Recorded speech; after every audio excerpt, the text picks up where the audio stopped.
Hello everyone and welcome back to Nightmare Tales. I know many of you use these videos to fall asleep, so before you drift off, I'd love it if you could leave a comment letting me know where you're listening from around the world. Also, don't forget to like and subscribe if you're enjoying this video. Story 1. It was an ordinary Thursday evening when I returned home from work. The sky had already begun to darken and I was tired from a long day of meetings and emails. I walked up to the entrance of my apartment building, the familiar sounds of the city humming around me. As I fumbled for my keys, I noticed something strange. The door to my apartment, which I had been so sure I locked before leaving that morning, was slightly ajar. My heart skipped a beat. I stopped in my tracks, staring at the door as a chill ran down my spine. I was sure I had locked it, but now it was standing open, an invitation I had never given. My mind raced with possibilities. Had I forgotten to lock it, or, worse, had someone been inside? I cautiously pushed the door open further and stepped inside. My senses heightened. Every sound amplified in the quiet apartment. Nothing seemed out of place. The living room was exactly as I had left it, with the couch cushions. Slightly displaced from the morning rush to get out the door, I quickly moved through the rest of the apartment, my footsteps sounding too loud in the silence. The kitchen, the bathroom, even my bedroom. Everything was in order. There were no signs of forced entry, no overturned furniture, no items missing were disturbed. Yet something felt off. It wasn't the room that had changed, but rather the unsettling feeling that something had happened without my knowledge. I checked all the locks. Everything seemed secure, except for that one detail. My spare key, which I always kept in a hidden compartment under the kitchen counter, was gone. It wasn't the sort of thing I ever worried about. I had kept it in the same spot for months and no one had ever known about it. But now, as I stood in the middle of my apartment, a feeling of dread settled in my stomach. It was as though someone had been inside, rifling through my belongings and taken only that spare key, leaving everything else untouched. The logical part of my brain told me that I was overreacting. Maybe I had forgotten to lock the door. Maybe the spare key had simply fallen out of its hiding spot and was lost somewhere in the apartment. But the unease gnawed at me and I couldn't shake the feeling that I wasn't the only one who had been in this space. It didn't make sense. There were no signs of struggle or break-in, but still it felt wrong. I had no evidence, no clear explanation for what had happened, but the absence of that spare key was enough to leave me unsettled. I sat down on the couch trying to think through everything that had happened that day. I remembered locking the door when I left in the morning. But then again, how could I be sure? The more I thought about it, the more the thought of someone else being in my apartment seemed impossible.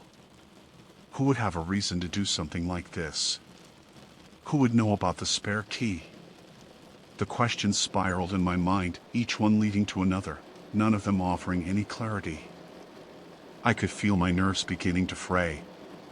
The feeling of being watched grew stronger. I stood up from the couch, pacing around the apartment as I tried to piece together any detail I might have missed. My mind kept going back to the moment I had opened the door. Had I heard anything unusual? And I noticed anything different when I left this morning? Nothing stood out, but then my eyes landed on the window. The blinds were slightly parted, just enough to reveal a sliver of the world outside. I couldn't remember leaving them like that, but they were always drawn tightly. When I left for work, another small detail that didn't seem to fit. I grabbed my phone and called a friend, needing someone to talk to, someone to help make sense of what was happening. My voice was shaky as I explained the situation. My door was unlocked, I said, trying to keep calm, and my spare key is missing. My friend listened carefully, offering a comforting but practical perspective. Maybe you're just overthinking it. Maybe you forgot to lock the door. Or maybe the key just slipped out of its hiding spot, they suggested. But I couldn't shake the feeling. There was something more to this, something I couldn't explain. After I hung up, I found myself standing at the window, staring out at the street below. The night had fully set in and the world outside seemed far away, distant, as if I were disconnected from it. A part of me wanted to believe it was all a misunderstanding, that I was just tired and stressed, but the nagging feeling that I wasn't alone in my own home wouldn't go away. I decided to act. First, I double-checked all the doors and windows, making sure everything was secure. The lock on the main door seemed to be working fine, but I still couldn't shake the feeling that someone had tampered with it. I checked the spare key spot again, hoping that maybe I had overlooked it, but it was still gone. Whoever had taken it knew exactly where to look. I couldn't deny it anymore. Someone had been in my apartment. The sense of violation was overwhelming. The idea that someone had been here in my personal space made my stomach churn. I didn't know if it was a break-in or just a prank, but it didn't matter. I had been invaded in a way that felt impossible to ignore. It wasn't about the key. It was about the fact that someone had crossed an invisible line, entering a space that was meant to be my sanctuary. I called the building manager, explaining what had happened. The manager seemed concerned, but they assured me that the building had security cameras that could help. We arranged for them to check the footage from the day to see if there was anything unusual. While I waited for them to get back to me, I spent the rest of the evening in a state of uneasy alertness. I locked all the doors, drew all the blinds, and sat in the dimly lit living room listening for any noise that might indicate someone was nearby. The next day, the building manager called with an update. We've reviewed the footage. They said there's nothing unusual. No one entered the building who shouldn't have. I couldn't believe it. How could that be? I was sure someone had been in my apartment. Are you sure? I asked, my voice shaking with frustration. You didn't see anyone go in or out. The manager assured me that there were no suspicious people on the video and that the footage showed no sign of a break-in. They even offered to change the locks for me just in case, but that didn't explain how my spare key had disappeared. Nothing made sense. Oh. I spent the following days trying to go about my routine, but the unease lingered. I kept double-checking the locks, moving the spare key to a new hiding spot and avoiding the window blinds. I couldn't shake the feeling that someone was watching, waiting for the right moment to strike again. But despite my heightened vigilance, nothing else out of the ordinary happened. My apartment felt strangely quiet, as if the air had thickened with the memory of that unsettling moment. Weeks passed and life slowly returned to a semblance of normalcy. I had the locks changed, I kept the blinds drawn tightly, and I tried to move forward. But a part of me could never shake the feeling that someone had been in my apartment that night, that I had been watched, and that my privacy had been violated in a way I couldn't fully understand. I never found the answers to the questions that haunted me, but one thing was certain: I would never feel completely at ease in my own home again. The feeling of vulnerability lingered. A quiet reminder that, no matter how secure we think we are, there are always shadows just out of sight. Story 2. I was sitting at my desk, sorting through my pockets after a long day, when I felt something unusual. It was a small crumpled note tucked away in the lining of my jacket. My first instinct was to toss it, thinking it was just a random scrap of paper, but something about it stopped me. I unfolded it carefully, curious, only to be greeted by a simple message: "Don't forget 3:15 a.m. I stared at the words, puzzled, my mind racing. I had no recollection of writing it, and the time mentioned felt eerie. Why had I written this, and why had I put it in my pocket? For a moment I stood frozen, the weight of the note pressing into my hand. The numbers 35 echoed in my mind, and I felt a strange unsettle in my chest. What was supposed to happen at that time? Why did it feel like something significant? Something important was tied to those numbers. My mind was buzzing with questions I couldn't answer. I scanned the note again, searching for any hint, any clue that there was nothing more to go on, just those simple words and the unsettling feeling that came with them. I checked the time on my phone. It was just past 8 p.m., a few more hours until 3:15 a.m. But why would I write a note about something happening in the early morning, especially something I had no memory of? The more I thought about it, the more confused I became. I hadn't set any alarms, had made any plans, and nothing in my day had indicated that something was supposed to happen at that exact time. What could it be? My mind raced and I couldn't shake the feeling that I was forgetting something important, but I couldn't put my finger on it. I decided to leave the note on my desk and try to focus on other things. Maybe it was a joke or something I had written without thinking, but the more I tried to push it out of my mind, the more it seemed to take over. I kept glancing at the note, waiting for some clarity to emerge, but nothing came. It was as if the words were haunting me, pressing in on my thoughts. I stood up and walked around the apartment, trying to distract myself, but I couldn't escape the feeling that something was waiting for me, something that I didn't understand. As the evening wore on, I tried to get ready for bed, but the note still lingered in my mind. I couldn't help but feel like I was missing the piece of the puzzle. Why had I written that note? Who was I supposed to meet? Or what was I supposed to do? At 3:15 a.m., I could feel a knot forming in my stomach, a sense of dread creeping in. I went to bed, but sleep didn't come easily. Every time I closed my eyes, my mind would race back to the note, back to the time, back to the feeling that something was wrong. I woke up in the middle of the night, suddenly alert. My heart was pounding and I wasn't sure why. I glanced at the clock on my nightstand. It was just after 3 a.m. The room was dark, silent, except for the sound of my own breathing. My eyes darted to the note still sitting on my desk and a cold chill ran down my spine. Was it time? What was I supposed to do at 3:15 a.m.? My breath caught in my throat as I tried to piece together whatever was happening.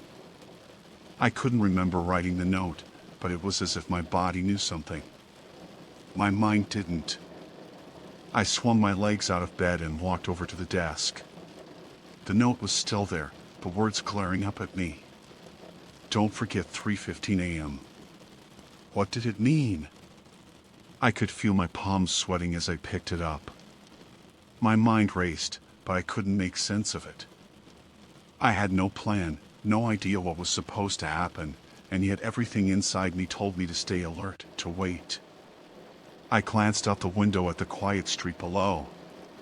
Everything seemed normal, but there was an odd tension in the air, as if something was about to happen. Then I heard it, a soft knock at the door. It was so quiet I wasn't sure if I had imagined it, but there was again another knock, followed by a brief pause. My heart leaped in my chest and I froze, unsure of what to do. Who could be at my door at this hour? I didn't have any plans or appointments. There was no reason anyone should be here. I slowly stood up my legs, unsteady, as I moved toward the door. Every step felt heavy, every breath quickening. The air around me seemed to thicken and the anticipation weighed heavily on my shoulders. I reached for the door knob, my hand trembling. As I turned it, I realized that I was holding my breath, waiting for something I couldn't explain. I opened the door slowly, just a crack, and peered into the dimly lit hallway. There was no one there. The hallway was empty, as quiet as the rest of the building. My mind raced as I looked around, but there was nothing unusual. No one was standing at the door, no one was waiting for me. Confused and a little shaken, I closed the door and locked it again, my hands still shaking. The knock had felt real, but there was nothing to explain it. My pulse was still racing and I couldn't shake the feeling that something was wrong. I looked back at the note on the desk. It was still sitting there waiting for me to figure out its meaning, but I couldn't. I had no idea what was going on. I sat back down on the bed trying to collect my thoughts. My mind kept going back to the note. What was I supposed to remember about 315A1? What had I forgotten? I couldn't figure it out, no matter how hard I tried. It felt as if I was on the edge of some important realization, but I just couldn't reach. Minutes turned into hours, and by the time the sun began to rise, I was exhausted. I hadn't gotten any rest, hadn't figured anything out. I was left with more questions than answers, and the sense of unease still lingered in the air. The knock, the note, the strange feeling of waiting. None of it made sense. I couldn't understand what was happening or why 3:15 a.m. had been so significant, but I couldn't deny the feeling that something had happened, something that I had missed. As the day went on, I tried to put it all out of my mind. I went about my usual routine, but the sense of uncertainty followed me everywhere. It was as though I was walking through a fog, unable to see clearly. Every time I looked at the clock, I thought about the time on the note, 3:15 a.m. I wondered what I had missed, but the more I thought about it, the more it felt like something out of reach, something just beyond my understanding. I decided to let it go. For the time being, I had no answers, no explanation. Maybe it was just a coincidence.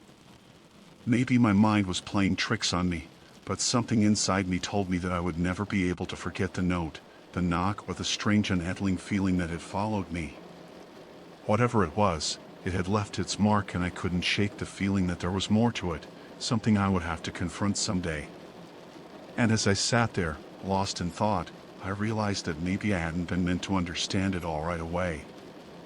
Maybe the answers would come when they were ready. When I was ready. For now, all I could do was wait. Story 3. It started on a quiet Tuesday morning. I woke up to the soft hum of my phone vibrating on the nightstand, groggy. I reached over to grab it. Squinting at the screen, the display showed I had a voicemail. I didn't remember receiving any calls the night before, but it wasn't unusual. I pressed the button to listen. The voice on the other end made my heart race. It was my voice, unmistakably mine, but it didn't sound quite right. I could hear the words. "Are you there?" echoing in a loop. The message played again, then again, over and over. Each time it was the same phrase repeated relentlessly. Each. "Are you there?" More haunting than the last. My mind struggled to process what I was hearing. Why was my own voice calling me? I checked my call log, expecting to find some missed call or sign of the voicemail's origin, but there was nothing. I sat up in bed, the message still playing in the background. The loop continued unbroken, as if someone was trying to get my attention. I listened for a while, trying to make sense of it. Perhaps I had recorded something on my own by accident and it had somehow ended up in my voicemail. But that explanation didn't sit right with me. Why would my phone play back a recording of my voice in such an unnerving way? There was a sinking feeling in my stomach, a gnawing unease I couldn't shake off. I hung up the phone, but the feeling of being watched lingered. I stared at the screen, unsure of what to do next. Maybe it was just a prank, something I could laugh off and forget. But something about it didn't feel like a joke. The thought of my own voice repeatedly asking, "Are you there?" made my quicken. It was like a message that had been sent from somewhere, from some part of me that I couldn't explain. After a few minutes, I decided to call my voicemail again, hoping maybe there would be something else. As the voicemail prompt played, I entered my password, the familiar tone signaling I was accessing my messages, but when the message played again, I could hear my voice. The same question, "Are you there?" ringing through my ears like an unsettling whisper in the dark. It sounded more desperate, this time more pleading. I listened carefully, trying to hear any other clues, but there was nothing else. It was just that one phrase on repeat. I couldn't bring myself to delete the message. Every time I tried to do so, something edged me back, some primal instinct telling me to leave it. I kept the voicemail in my inbox, even though every part of me wanted to forget about it. For the next couple of days, I tried to go about my routine. I went to work, did the errands, even met with some friends, but the voicemail was always there, playing in my mind. I kept thinking about it. Why had it been left? Who could have possibly made it? I tried to convince myself that I had somehow made the recording myself, but the voice didn't sound like the me. I knew it sounded strained, almost as if it were coming from someone else. Using my voice, I began checking my phone more frequently, almost obsessively, to make sure the voicemail didn't reappear. But the looping message never went away. No new messages came in, no explanations emerged.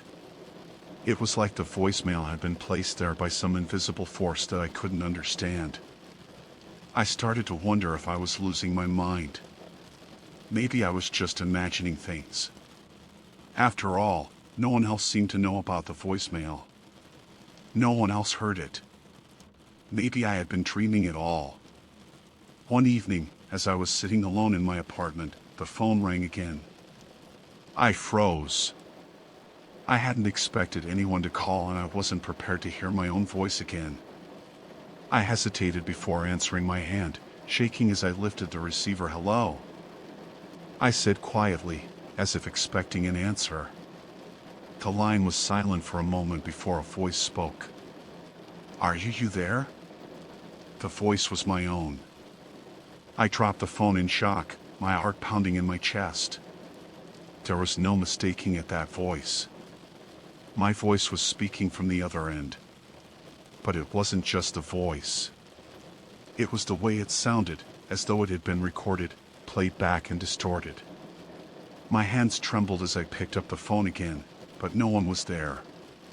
The line was dead, the silence oppressive. I sat there for what felt like an eternity, staring at the phone in disbelief. How could this be happening? How could I hear my own voice coming from somewhere else? I ran my fingers over my face, trying to clear the fog in my mind. Maybe I was imagining things. Maybe I was just too tired, too stressed, but that didn't explain the voicemail or the strange phone call. Nothing made sense. In a haze of confusion and fear, I checked my voicemail again. The message was still there, still repeating the same question. "Are you there?" The words seemed to echo in my ears, growing louder with each repetition. I couldn't escape it. I had to make it stop. I tried everything I could think of. I restarted my phone. I deleted the message only for it to return. A few hours later, I even reset the phone into its factory settings, thinking it might be some glitch or software issue, but still the message persisted. No matter what I did, it seemed like my voice was trapped in a loop, endlessly calling out to me. I began to wonder if this was some sort of sign, some cosmic warning that I wasn't picking up on. Maybe it meant something deeper, something I couldn't understand. Perhaps it wasn't just a coincidence. Maybe there was the reason why I was hearing my own voice repeatedly asking, "Are you there?" Was it trying to tell me something? Was it trying to make me aware of something I had ignored for too long? As the days passed, the message started to change. The question became more urgent. The voice began to crack, sounding more desperate, pleading with me to respond. "Are you there? Are you there? Please answer." The pleading in the voice sent a chill down my spine, and I found myself staring at my phone in horror. It was as though the message was begging for something I couldn't give. In the middle of the night, as I lay awake in bed, I heard a soft sound outside my window. I held my breath, straining to hear it. Was faint at first, but then I recognized it. It was the same question, "Are you there?" The voice was soft, but it carried through the quiet night like a whisper in the dark. My heart raced as I sat up wide-eyed, trying to make sense of it. It sounded like it was coming from outside my window, but when I checked, no one was there. I couldn't take it any longer. I had to get to the bottom of this. The voice. My voice was calling out to me. It wasn't just a voicemail. It was something more. I needed to find out who or what was behind it, or I would never be able to escape the feeling of being trapped in this endless cycle. The next morning I decided to take action. I called my phone provider, hoping they could give me some kind of answer. After explaining the situation to the customer service representative, they assured me they would investigate. They asked if I had any recent changes to my account or if I had experienced any other unusual issues, but I hadn't. Everything seemed normal, except for the strange voicemail that had been haunting me. A few days later, I received a call from the provider. They had reviewed my account and all incoming calls, but there was no explanation for the strange voicemail. No one could trace the origin. It was as if the message had come from nowhere. They advised me to contact law enforcement if I felt unsafe, but it didn't seem like they could do much more. It wasn't until weeks later, that I started to realize the truth. The voice. My voice had never stopped asking, "Are you there?" It wasn't just a glitch, the trick of the phone. It was a message for myself, but from a version of me I couldn't quite understand, and in the end, the question was more than just words. It was a warning, a reminder that there are parts of ourselves we don't always see, things we can't always explain, and sometimes those parts call out asking, "Are you there?" hoping we will hear them before it's too late. Story 4. The day started. Like any other, I woke up to the dull sound of my alarm, ringing, its tone as unremarkable as the day ahead. After a quick breakfast, I grabbed my bag and headed to work, letting the familiar routine calm my mind. There was nothing extraordinary about the morning. The world outside seemed as ordinary as it had always been. That was until I returned home. I found a small package waiting for me on the doorstep. Its plain brown exterior completely unmarked, no return address, no postage label. It was just there as if someone had placed it carefully, knowing it would be waiting for me. When I returned it first, I hesitated. It seemed out of place, and that unease crept into my thoughts. Who could it be from? And, more importantly, why was it left without any identifying information? Curiosity won over caution, and I picked up the package, feeling its weight in my hands. It was small, light enough to be unremarkable. Yet there was something odd about the way it felt, almost as if it contained something fragile or secret. I walked inside, closed the door behind me, and set the package down on the table, eyeing it for a moment before carefully cutting the tape that sealed it. My fingers shook just slightly as I peeled away the brown paper. Inside, I found a single plain card. The card was simple and designed. Nothing unusual about it, except for the bold red X drawn on its surface. The mark was thick, almost as if it had been hastily painted, the color stark against the white background of the card. I turned the card over, hoping for some kind of clue, a message, a name, or anything that could explain its presence, but the back was completely blank. The silence in the room seemed to grow heavier as I stared at it, my mind racing with questions. I had no idea what the card meant, no idea who could have sent it or why. I stared at the red X, feeling the weight of the uncertainty pressing in on me. The card was nothing more than an ordinary AR object, yet the circumstances surrounding it made it feel anything but. A sense of dread began to settle in my stomach, the type of feeling you get when you realize something is off but you can't put your finger on what it was, the kind of unease that you can't explain. Yet you know it's real. I tried to dismiss the feeling. Maybe it was just some sort of prank. I thought people do strange things sometimes, but even as I tried to reassure myself, I couldn't shake the sense that this wasn't just some random act.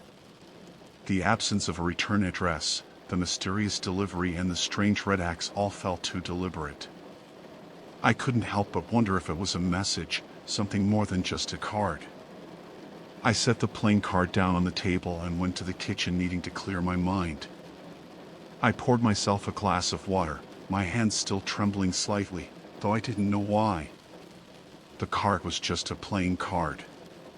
After all, it was nothing. Yet my thoughts continued to circle around it. The red X, a symbol I couldn't understand. Was it a warning, a signal? Was someone trying to tell me something? I tried to distract myself with other tasks, checking emails, scrolling through messages on my phone, but nothing could take my mind off the card. I couldn't stop thinking about it. I went back to the table and picked it up again, turning it over in my hands as if hoping the answer would reveal itself. I wondered if it had something to do with the strange occurrences that had started happening in my life recently, those moments where I felt like someone was watching me, or when I found things move slightly out of place in my home. I couldn't help but feel that the card had been placed there for a reason and not just by accident. I wondered if there was more to it than I realized. The more I thought about it, the more the red X seemed to symbolize something important, like a clue or a signal. But what was it trying to tell me? I had no answers, only questions that deepened with every passing minute. I decided to take the card to work with me the next day. Maybe seeing it in a different environment, away from the familiarity of home, would give me some perspective. The entire morning I couldn't help but feel the card's presence tucked safely in my bag. I checked my phone often hoping for some sort of sign, anything that could help make sense of it, but there was nothing. My day went on as usual, but my thoughts remained focused on the mystery of the card. When I got home that evening, I was surprised to find that nothing had changed. The card sat on the table where I had left it, but everything else in my house seemed completely normal. I tried to shake off the sense of unease, reminding myself that I was overthinking things. But as I went to the kitchen to make dinner, I noticed something strange. The door to my closet, which I was certain I had closed that morning, was now ajar. It wasn't wide open, just slightly enough to make me wonder how it had been left that way. I walked over, my heart racing, and pushed the door open. There was nothing inside that seemed out of place. I quickly closed the door again, but the unsettling feeling continued to linger. Was I imagining things? Was I just reacting to the strange letter in the mysterious card? I wasn't sure anymore. Everything felt off and I didn't know why. The following day I decided to confront the mystery. Head on, I contacted a few people I trusted, asking if they had received anything unusual, but no one had. I even checked with the post office, but they couldn't tell me anything about the package. No record of it, no sender, nothing. It felt as though the entire world had decided to leave me in the dark. I couldn't explain it, and the more I tried, the more frustrated I became. That night, as I lay in bed, the red X on the playing card kept flashing in my mind. It felt like a warning, but a warning for what I couldn't sleep, the unease growing stronger with each passing minute. I tried to push it away, but it wouldn't leave. I had to know what it meant, had to understand who had sent it and why. The next morning, I went to a local bookstore. I had a strange impulse to find something, anything that could explain the red X. I spent hours sifting through books on symbols and codes, trying to find any connection to the mysterious mark. I found many references to act as a symbol. Some related to warning signs, others to marks of rejection or exclusion, but none of them seemed to match the context I was dealing with. I left the bookstore feeling just as lost as I had when I entered. Days turned into weeks and the unease never left me. I kept the card hidden away in a drawer where I thought I could forget about it, but I couldn't forget. It became a constant presence in the back of my mind, a puzzle I couldn't solve. And then one day something changed. I was going through some old paperwork when I found a letter. One I hadn't remembered receiving. The return address was unfamiliar, and as I opened it, a chill ran down my spine. Inside I found another plain card, this time with a different symbol on it, a circle with a line through it, and beneath it, in any handwriting, was a message: "It's time, you're next." Everything clicked into place. The cards were connected. It wasn't just random symbols, they were a countdown, but a countdown to what? Story 5?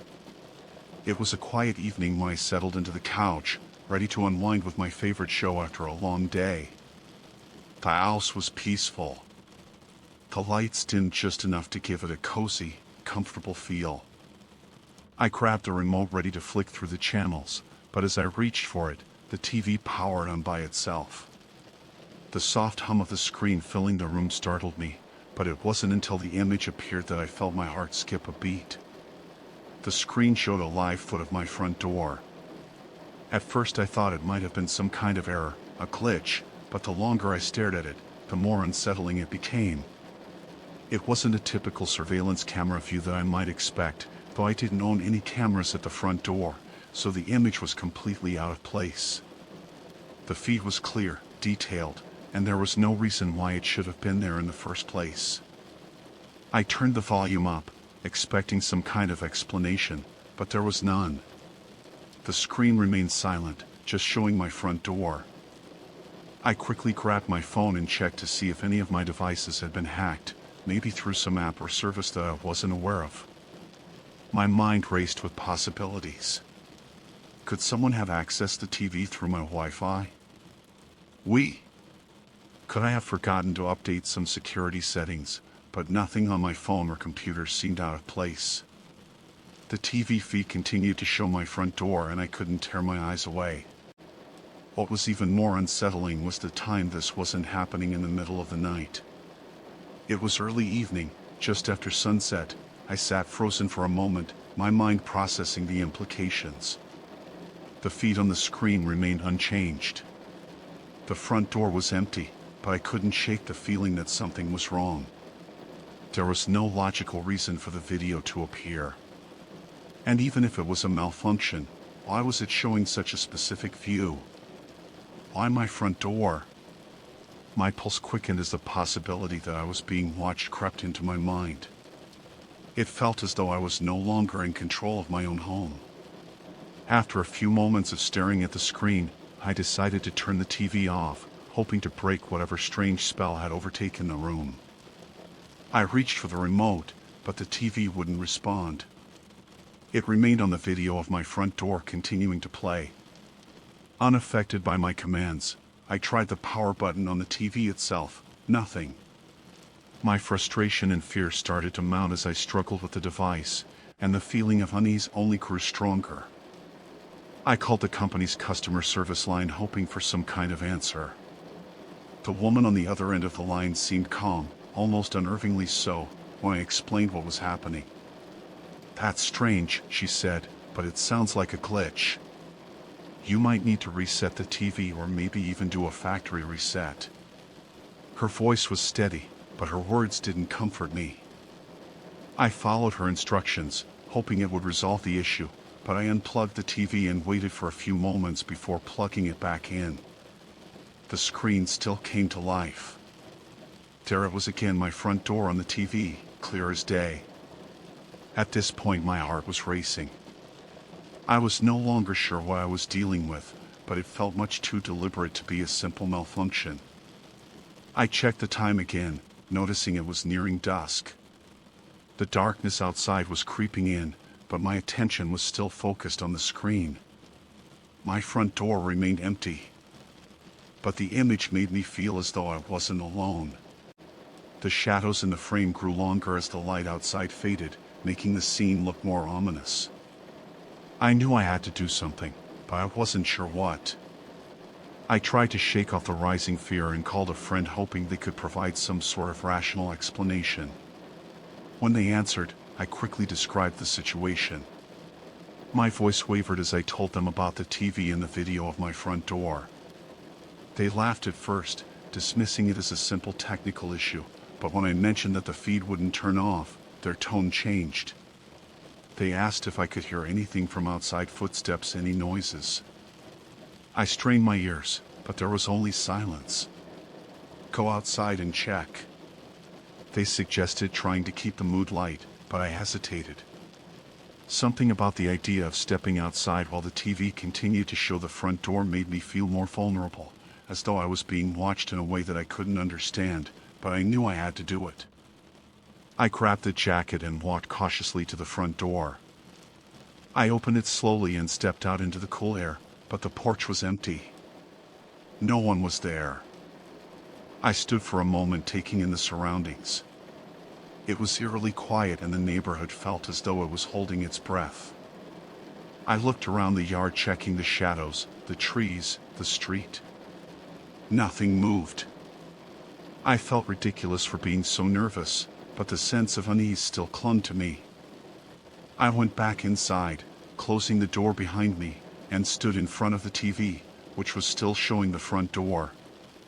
But now there was something else in the image of shadow. It was faint but unmistakable.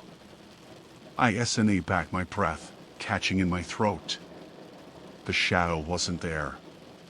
When I had checked just moments before, it was as if it had materialized out of nowhere.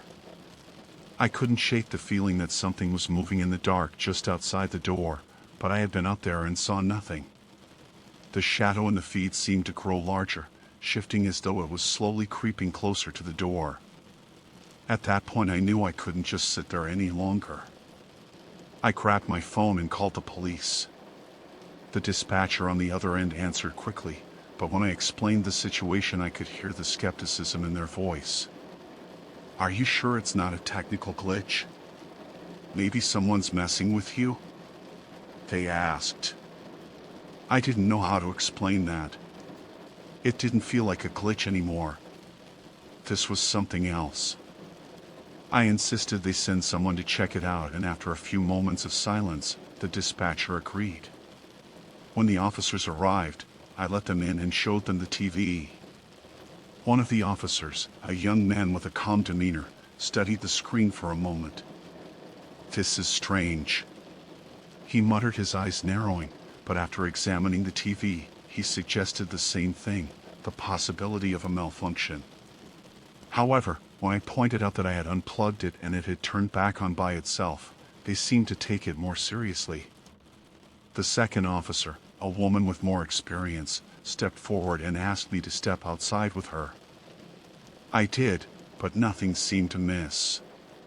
There were no signs of tampering around the front door or anywhere else, but when I went back inside, I saw something that made my stomach drop. On the TV, the shadow was gone and the feed had stopped showing the front door. Instead, the screen was black. I felt a strange mix of relief and confusion. The officers couldn't find anything wrong with the TV, and they couldn't explain why it had shown my front door in the first place. After some time, they left, assuring me that I was fine, but I couldn't shake the feeling that something had happened, something I couldn't explain. The TV was back to normal, but every time I glanced at it, I wondered if I was truly alone in my home. Would it happen again, or had I simply caught a glimpse of something that shouldn't have been there at all? The uncertainty lingered, and I couldn't help but feel that I was being watched, whether by something tangible or something I couldn't yet understand. Story 6. I walked into the coffee shop early one morning, hoping to get my usual fix before heading into work. The air was crisp and the smell of freshly brewed coffee filled the space, mixing with the faint scent of baked pastries. It wasn't overly crowded at that hour, and I liked the peacefulness of it. I made my way to the counter, ordered a medium cappuccino, and found a seat by the window where I could watch the city slowly come to life as the sun crept higher in the sky. As I settled into my seat, taking a slow sip of my coffee, I noticed a person standing near the counter eyeing me with a curious expression. They didn't seem familiar, and I couldn't remember ever seeing them before. They were dressed casually, as simple coat and jeans, and their hair was a bit messy. Me as if they had been running around all morning. I looked away, not wanting to make them feel uncomfortable, but I couldn't shake the odd feeling that they were somehow looking at me in a way that suggested recognition. Just as I took another sip, they walked over to my table and I looked up, startled. "It was nice talking to you yesterday," the person said with a smile. My heart skipped a beat, and for a moment I couldn't process what they had said. I had no memory of speaking to this person, let alone talking to them yesterday. I looked at them more closely, trying to make sense of it, but there was nothing about their face. That rang a bell. I didn't know who they were, and I was sure we had never crossed paths before. I set my coffee down, trying to gather my thoughts. "I'm sorry, but I don't think we've met," I replied, my voice a little more hesitant than I intended. The person's smile faltered for a second and they seemed almost confused, as if they hadn't expected me to react this way. "Oh," they said, their brow furrowing slightly. "I could have sworn we talked yesterday. We sat at that table by the window." Remember, they gestured toward the same spot I was sitting at, and I couldn't help but feel a strange sense of déjà vu, though I was certain I hadn't been there with them before. The more I thought about it, the more the situation unnerved me. I had no recollection of meeting anyone the previous day, let alone sitting at that particular table. My routine was usually predictable and I rarely deviated from it. I came in, ordered my coffee and either worked on some emails or read for a bit before heading off to work. There was no way I had spent time with this stranger. I tried to smile. Politely, though I could feel my heart rate picking up, the uns creeping up my spine. "I think you're mistaken," I said, trying to offer some kind of explanation, though I wasn't sure what to say. "I don't remember talking to you yesterday. Maybe you confused me with someone else." The person seemed to study me for a moment and I could see a flicker of uncertainty in their eyes. They opened their mouth to say something, but before they could, I felt a strange impulse to leave. I stood up quickly, almost without thinking, and grabbed my things. "Sorry, I've got to go," I muttered, unable to look them in the eye any longer. I walked quickly toward the door, feeling a rush of confusion and anxiety, but I couldn't bring myself to turn around and face them again. As I stepped outside into the chilly morning air, I took a few deep breaths, trying to steady myself what had just happened. Who was that person? The entire encounter felt surreal, like a fragment of a dream that didn't quite make sense. I couldn't shake the feeling that something was wrong, that I was missing some important piece of information, but I had no idea what it was. As I walked to my car, I tried to push the incident to the back of my mind, telling myself it was just some kind of mix-up. Maybe they were confused, maybe I looked like someone else, but the more I thought about it, the more I realized that I couldn't just brush it off something about that moment. The way the person had spoken to me had felt too real. The smile, the familiarity in their voice. It wasn't something you could fake. But how could that be? How could they know me so well when I had never seen them before? I spent the rest of the day trying to concentrate at work, but my mind kept drifting back to the coffee shop. I couldn't focus on anything, my thoughts constantly returning to the strange encounter. During lunch, I tried to distract myself by scrolling through my phone, hoping that would calm my racing thoughts, but there was nothing to explain it. No messages from anyone about a meeting, no emails about a conversation I had missed. It was like the entire situation had been erased from existence, except for that person's words echoing in my head. The next morning I found myself back at the coffee shop.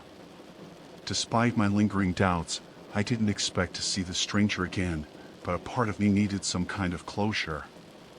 As I stood in line to order my coffee, I scanned the room looking for any sign of them, but there was nothing, no familiar face, no strange recognition. I felt a tiny sense of Leah, though the mystery still hung over me like a cloud. It was possible. I thought that they had simply been mistaken, that they had confused me for someone else. Still, I couldn't shake the nagging feeling that something had happened, something that didn't add up.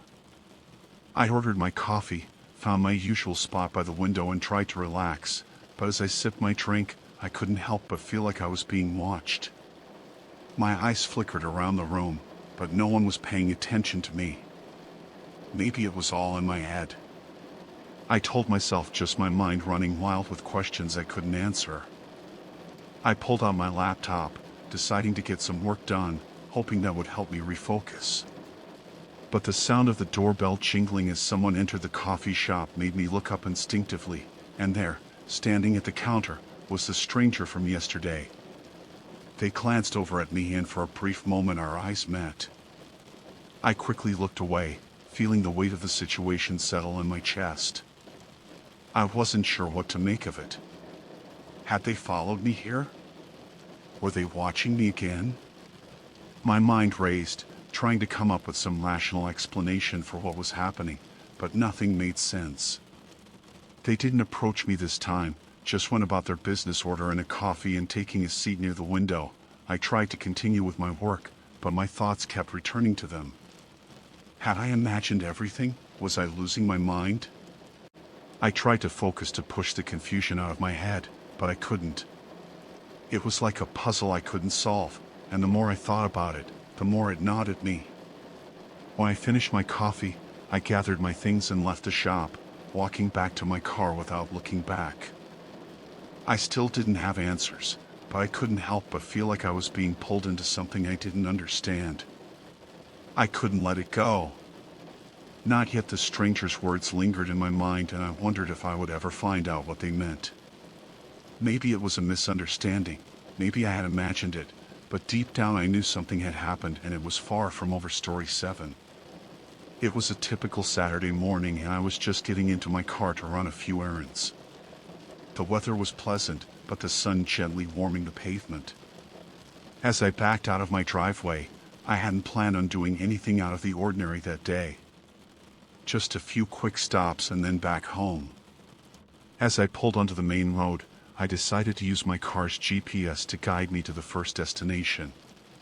The screen blinked to life and I pressed a button to enter the address. But as I tapped in the address, something strange caught my eye. In the list of recent locations, there was an address saved under the label home. I frowned. I hadn't saved any new addresses recently, and certainly not one with that name. My home was already programmed into the system and I had never changed it. The address on the GPS wasn't one I recognized, and the label home felt oddly personal. I hovered over it, my finger poised above the screen, wondering if I had somehow added it, without realizing maybe I had accidentally saved it during a late-night drive or while distracted. But that didn't seem right. I knew I hadn't been to any new locations lately. Curious and unsettled, I tapped the home address on the GPS and the screen shifted to show the route. The address wasn't far away, just a few miles from where I was. It seemed like it was in a quiet neighborhood, but I couldn't place it. I wasn't sure whether to feel uneasy or intrigued. I debated with myself for a few moments before deciding to check it out. After all, there was nothing inherently wrong with a new address showing up right. Maybe it was just a mistake or a glitch in the system. But as I drove toward the location, the feeling of unease settled deeper in my stomach. The GPS guided me through a series of winding streets, and I could tell I was heading toward a residential area. The houses were quiet, the lawns manicured, and everything seemed perfectly normal. Yet the further I drove, the more the feeling of familiarity tugged at me. It was as if I had been here before, but I couldn't quite place when or why. I drove past a few intersections, each one feeling eerily more familiar, and then the GPS beeped, signaling my arrival at the address. I parked in front of a modest two-story house. Its windows dark, and still there was nothing particularly remarkable about it. But something about the entire situation felt wrong. I sat there for a moment staring at the house, my heartbeat beating faster than normal. My mind raced with possibilities, none of them good. I hadn't been here before, I was sure of that. And yet the address had somehow become linked to the word home. I wasn't sure whether I should knock on the door, drive away, or something in between.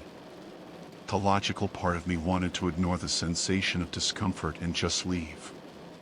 But I couldn't shake the curiosity. Who had put this address in my GPS, say, and why was it saved under home? After a few minutes I decided to get out of the car and walk around the house. I didn't know what I was expecting to find, but I felt like I needed to understand more. The front yard was neatly kept, with a few flowers blooming in the garden. The house itself looked perfectly ordinary, even somewhat familiar, like one of the homes from my childhood neighborhood, but there was a strange emptiness about it. There were no signs of life, no movement inside the windows. It was as though the house had been abandoned or perhaps frozen in time. I walked to the side of the house hoping to find a side entrance or a better view of the backyard. As I moved around the corner, I noticed a small gate that led into the yard. It was open just enough for me to slip through. I hesitated for a moment, but my curiosity got the best of me. I carefully pushed the gate open and stepped into the yard. It was eerily quiet, the only sound coming from the distant hum of traffic.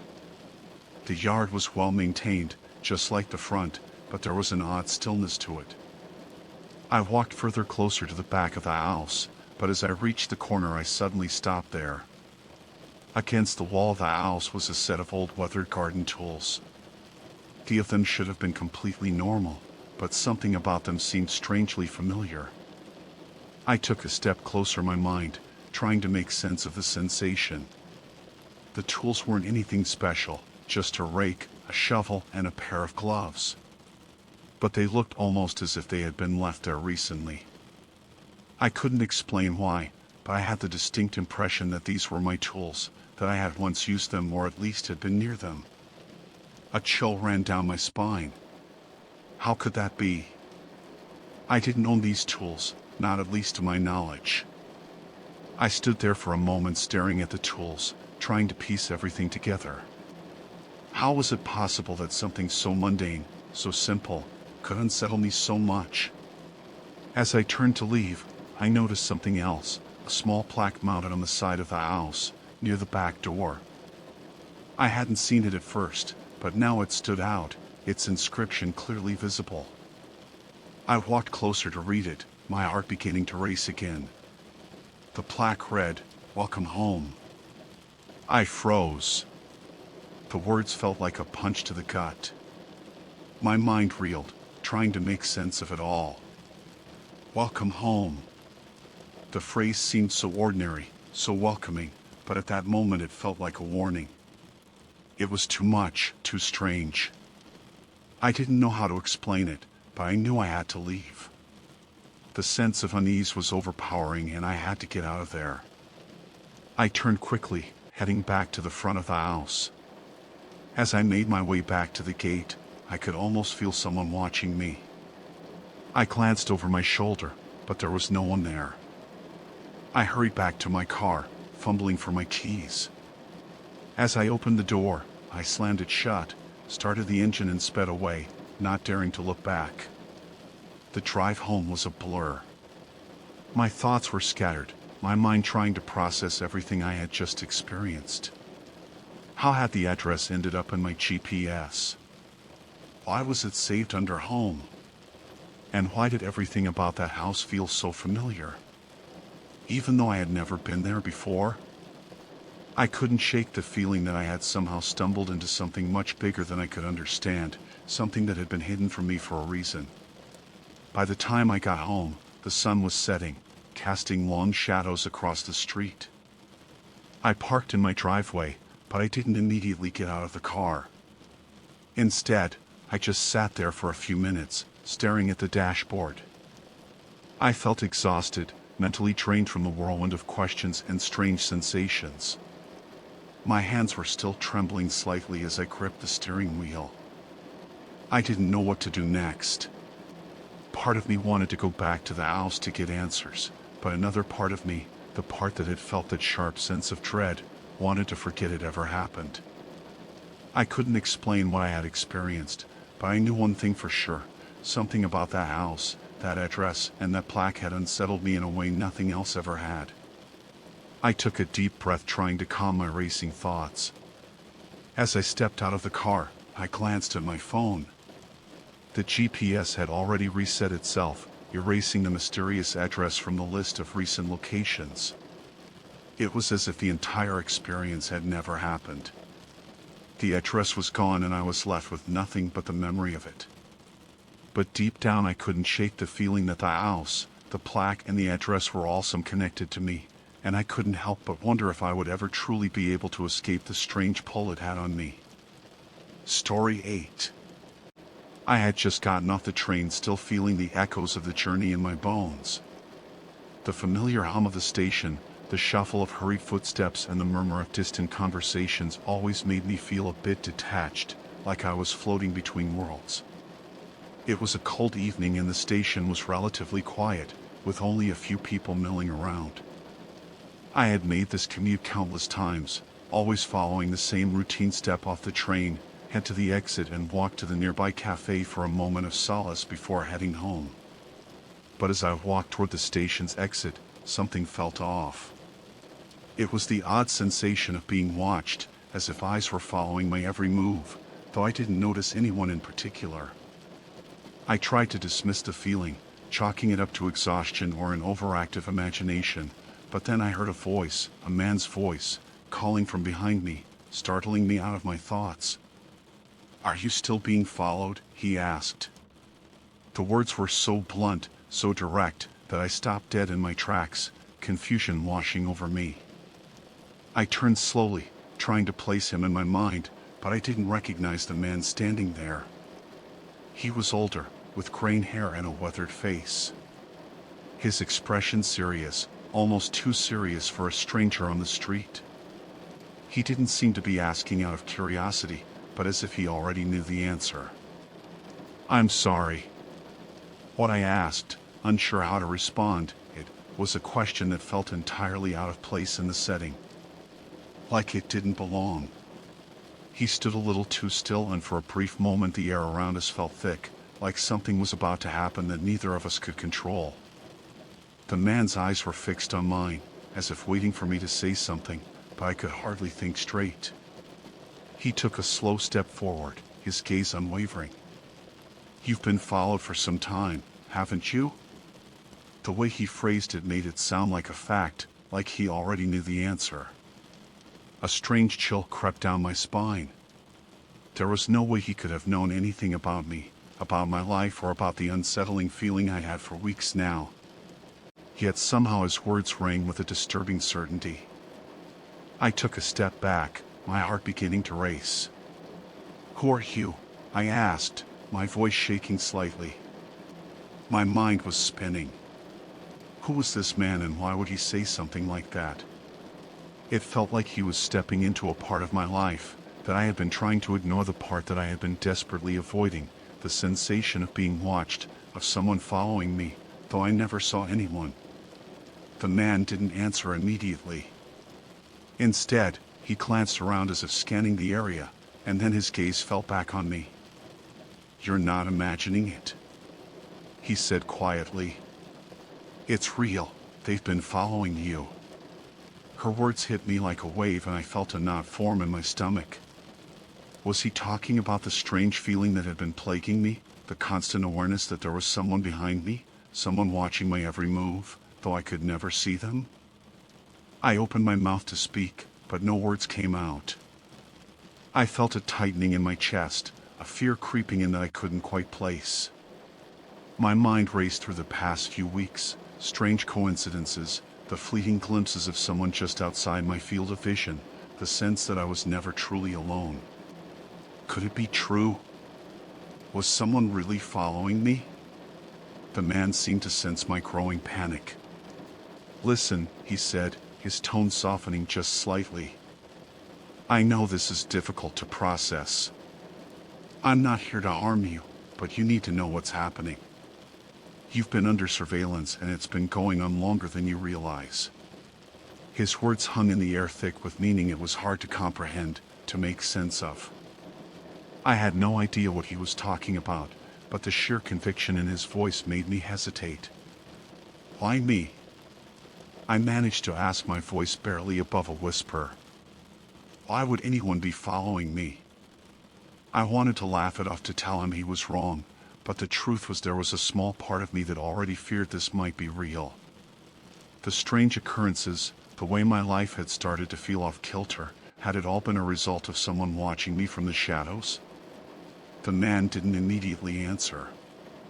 Instead, he looked at me carefully, as if weighing something in his mind. Then, in a low voice, he spoke again. "Because you've seen something you weren't supposed to see." The word struck me like a punch, and my breath caught in my throat. Seeing something. I had no idea what he was talking about. What could I have seen that would make someone follow me? "I haven't seen anything." I protested, my hands suddenly feeling cold. I don't know what you're talking about. I wanted to believe him, to trust him, but the logic inside me screamed that this was all some sort of bizarre misunderstanding. And yet the nagging sensation in the back of my mind wouldn't let me dismiss it entirely. And could there have been something I missed, something I had unknowingly uncovered? The man took another step closer, lowering his voice. You don't remember yet, but you will. You're not the first person this has happened to. His words were cryptic, but there was something about the way he spoke that made it impossible to ignore him. I could see now that he wasn't just a random stranger. He was someone who knew more than he was letting on, someone who was part of something much bigger than I could understand. I could feel my heart pounding in my chest as I tried to process everything. The man seemed to be waiting for me to respond, but I couldn't find the words. My thoughts were in a whirlwind, my mind trying to piece together what was happening and why. Who was following me? What had I seen, or, more accurately, what had I missed? Before I could ask another question, the man gave me a quick, almost imperceptible nod. I can't tell you everything now, but you need to be careful, they're close. His eyes darted around the station one more time, and then he turned to leave. Don't trust anyone, he added over his shoulder before disappearing into the crowd. I stood there, frozen, trying to make sense of the encounter. My thoughts were racing. My mind trying to understand how I had been pulled into something I didn't even know existed. Who was following me? What had I seen, or what was I about to see? I couldn't shake the man's words from my mind. As I made my way out of the station, my steps heavy, my thoughts clouded. It felt as though the world around me had shifted in some inexplicable way. What was I supposed to do now? How could I protect myself from something I didn't even fully understand? As I walked down the street, I couldn't shake the feeling that I was being watched. The hairs on the back of my neck stood up and I glanced around, half expecting to see someone lurking in the shadows, someone I couldn't quite identify. The more I thought about it, the more the fear began to take root. It wasn't just paranoia anymore. Something was wrong. Something was happening that I couldn't explain. I had no idea where it would lead, but I knew one thing for sure. My life had just been changed forever, and the question now was whether I was prepared to face whatever was waiting for me. Story 9. I woke up that morning to a strange sense of clarity. It wasn't the kind of morning that usually greeted me, where I felt as disoriented and groggy from waking up abruptly. No, this was different. There was an odd stillness in the air. The sun had just begun to peek through the blinds and the room was lit in soft golden hues. As I slowly opened my eyes, something caught my attention immediately. My bed was made. This wasn't right. I never made my bed. In fact, I rarely cared about it. I had always left the sheets rumpled, the blanket thrown across the bed haphazard. It was a minor detail on my daily life, something I didn't put much thought into. But now there was my bed, neat and orderly, as if someone had taken the time to smooth out every crease and fold. I sat up quickly, my mind racing. Who could have done this? I was alone last night. There was no one else in the house. My heart began to beat faster as I tried to make sense of what I was seeing. It couldn't be a mistake. The bed was too perfectly arranged for it to be some kind of mix-up. I scanned the room, looking for any clues that might explain this odd occurrence. The room was exactly as it had been the night before, nothing out of place except for the bed. The same clothes were draped over the chair in the corner and my shoes were still scattered across the floor. It wasn't like I had sleepwalked and made the bed without realizing it.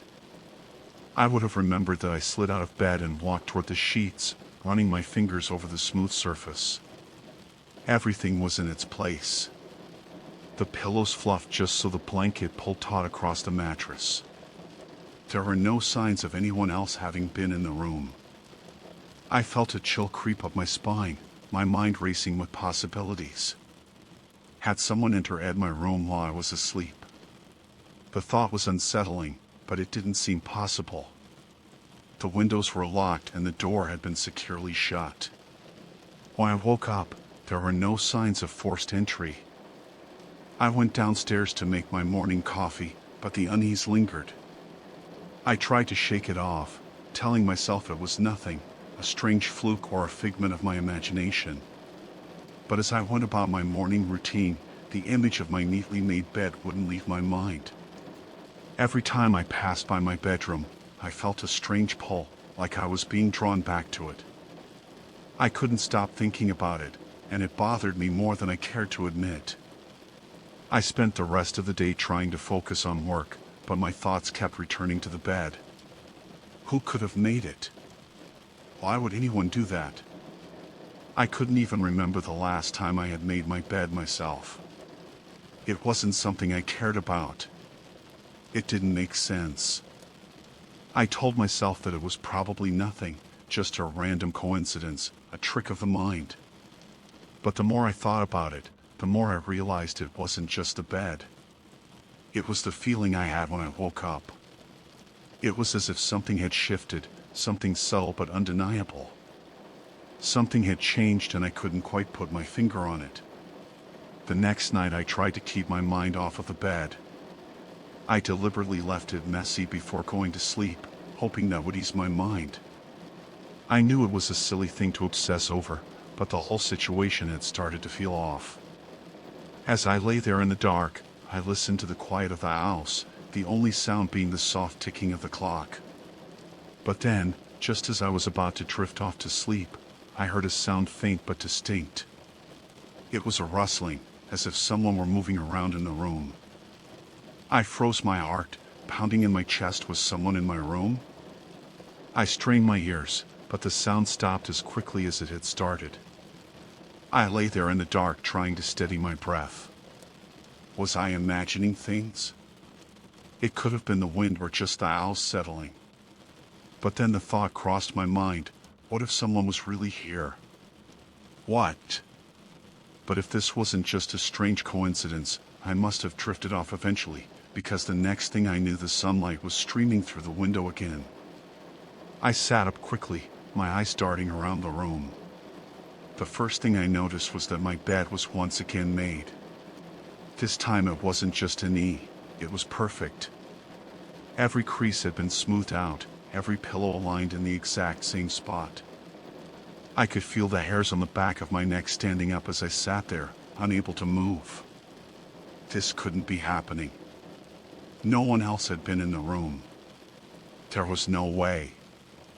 I reached for my phone, trying to ground myself in some kind of reality. The notifications were just as I had left them the night before, no messages, no missed calls. But I couldn't shake the feeling that I wasn't alone. The house seemed so quiet, too quiet. It was as if the silence was watching me, waiting for me to make sense of this situation. I needed answers. That afternoon I decided to act. I went outside and checked the perimeter of the house, looking for any signs that someone might have been sneaking around. The gates were locked and there were no footprints in the yard. I even checked the cameras, but they had all been turned off. That's when I realized something: the camera should have been on. I never turned them off.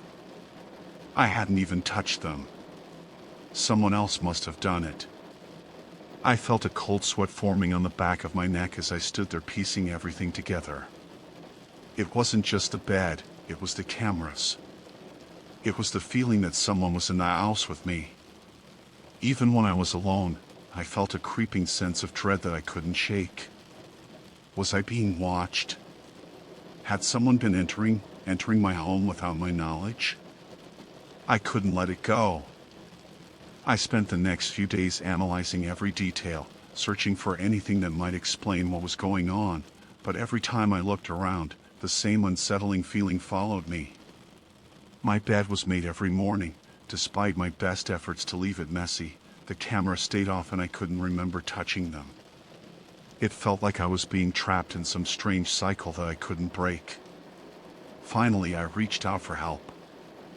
I contacted a friend, someone I trusted, and told them everything that had been happening. They listened patiently, offering comfort and reassurance, but when they came over to stay the night, nothing happened. The bed stayed messy, the camera stayed on, and the feeling of being watched faded. For a while everything seemed normal again, but then one morning I woke up to find the bed empty.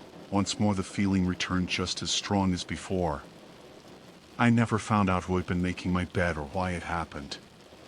Some things remain a mystery, hidden in the shadows.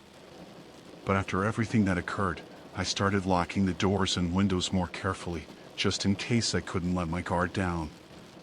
And now, every morning when I wake up, I check my bed just to make sure it's always made, and no matter how many times it happens, I still don't know why. Story 10. The moment I saw the notification, a chill ran down my spine. Remember, they're watching. I stared at my phone in disbelief. I hadn't set any reminders for the day, and this was something I couldn't remember ever having seen before. The notification had a strange, almost cold feeling to it, like someone was in the room with me just waiting for me to react. My heart pounded in my chest as I swiped to check the details, but there was nothing more, just that cryptic message staring back at me. I tried to brush it off as a glitch or some weird prank. Maybe an app had sent a random reminder, or it was just some kind of automated message that made no sense. But the words echoed in my mind. They're watching. Who was they, and why did it feel like the message was meant for me? I couldn't shake the feeling that something wasn't right, that this was the beginning of something I couldn't control. I set my phone down on the counter, trying to distract myself by making a cup of coffee. The smell of the freshly brewed coffee should have been comforting, but instead it just heightened the tension I felt. I couldn't stop thinking about that notification. It felt like a warning, a sign that something was coming, something I wasn't prepared for. I kept glancing at my phone, waiting for it to buzz again, but it remained silent. The minutes stretched into an eternity as I went through the motions of my morning routine. I checked my email, but there was nothing unusual there. My calendar was clear for the day and everything seemed normal on the surface. But that notification, those words kept playing over and over in my head. They're watching. It was as if I had been marked, singled out for some reason I couldn't understand. As I left my apartment, I noticed a strange stillness in the air, like the world itself was holding its breath. The usual sounds of traffic and birds chirping were muted, distant. My footsteps echoed on the sidewalk and I couldn't shake the feeling that someone was following me. I checked over my shoulder, half expecting to see someone standing there, but the street was empty. There was nothing to explain the uneasy feeling crawling under my skin. I chewed it up to nurse and tried to push it aside. When I arrived at work, things didn't feel much better. I tried to focus on my tasks, but the nagging sensation that something was wrong continued to haunt me. I glanced at my phone once again, but there were no new notifications. It seemed like I was the only one who had been affected by whatever had happened, but the sense of being watched only grew stronger, as if invisible eyes were trained on me. No matter where I went at lunch, I decided to step outside for some fresh air. The crisp air was a welcome relief, but the unease in my chest remained. I couldn't escape it, no matter how hard I tried. I walked around the block hoping the movement would clear my head, but the feeling of being watched never left me. It was as if the whole world had changed and I was the only one who could sense it. I returned to my desk, my thoughts racing. The idea that I was being watched became more tangible, more real. I looked around at my coworkers, wondering if they could feel it too. Was anyone else aware of this strange sensation, or was I the only one?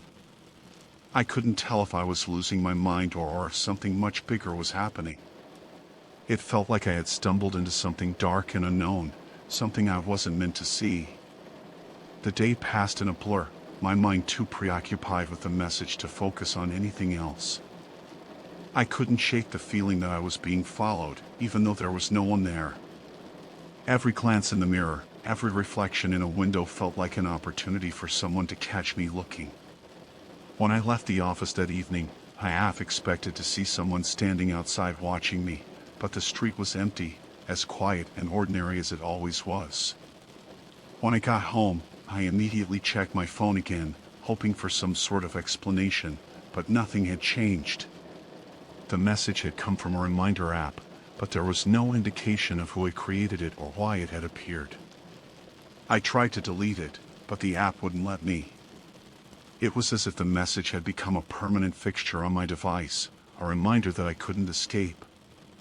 I tried restarting my phone, but the message remained, staring back at me like a silent accusation. I couldn't sleep that night. Every noise in the apartment seemed amplified. Every shadow in the corners of the room felt like a threat. I kept thinking back to the message they're watching. It seemed like a warning, but a warning about what was someone tracking my every move, waiting for the right moment to act. I couldn't answer these questions, and that uncertainty knotted me. The next morning the message was still there, and the feeling of being watched had only intensified. I couldn't concentrate on anything, couldn't focus on any task. I kept expecting someone to walk into my apartment or for my phone to buzz with another cryptic reminder. I couldn't escape it, no matter how hard I tried. It felt like my world was slowly crumbling, like everything was slipping out of my control. At work, I tried to talk to a colleague about the strange message, but they brushed me off, saying I was overreacting. Maybe I was, but deep down I knew something was wrong. I had no proof, no concrete evidence, but the feeling in my gut told me this wasn't just my imagination. Something was happening and I was powerless to stop it. As the days wore on, the sensation of being watched never left me. I started to notice things that I hadn't before, strange glances from strangers, cars that seemed to be following me as I drove, people who appeared just a little too interested in my movements. The more I looked, the more I saw. It was as if the world around me was slowly being distorted. Like reality itself was shifting, I began to take precautions, avoiding certain places and people and being extra cautious about where I went and who I interacted with. But no matter how careful I was, the feeling of being watched lingered. It became impossible to tell if I was paranoid or if something truly sinister was happening. The reminder message still sitting on my phone seemed to be a constant reminder that I was not safe, that I was being watched by forces beyond my control. One evening after another restless night, I received a message on my phone. This time it wasn't a notification, it was a text. I hesitated before opening it, but when I did, my heart skipped a beat. The message read, "We see you, you're not alone." I felt a surge of panic flood my chest. Who was sending these messages? How did they know? Was this some kind of elaborate prank, or was I truly being watched by someone or something that I couldn't understand? I thought about calling 911, but what would I even say? How could I explain this? There were no concrete threats, no evidence of anything being physically wrong, but the sense of unease, the feeling that I was being watched, was undeniable.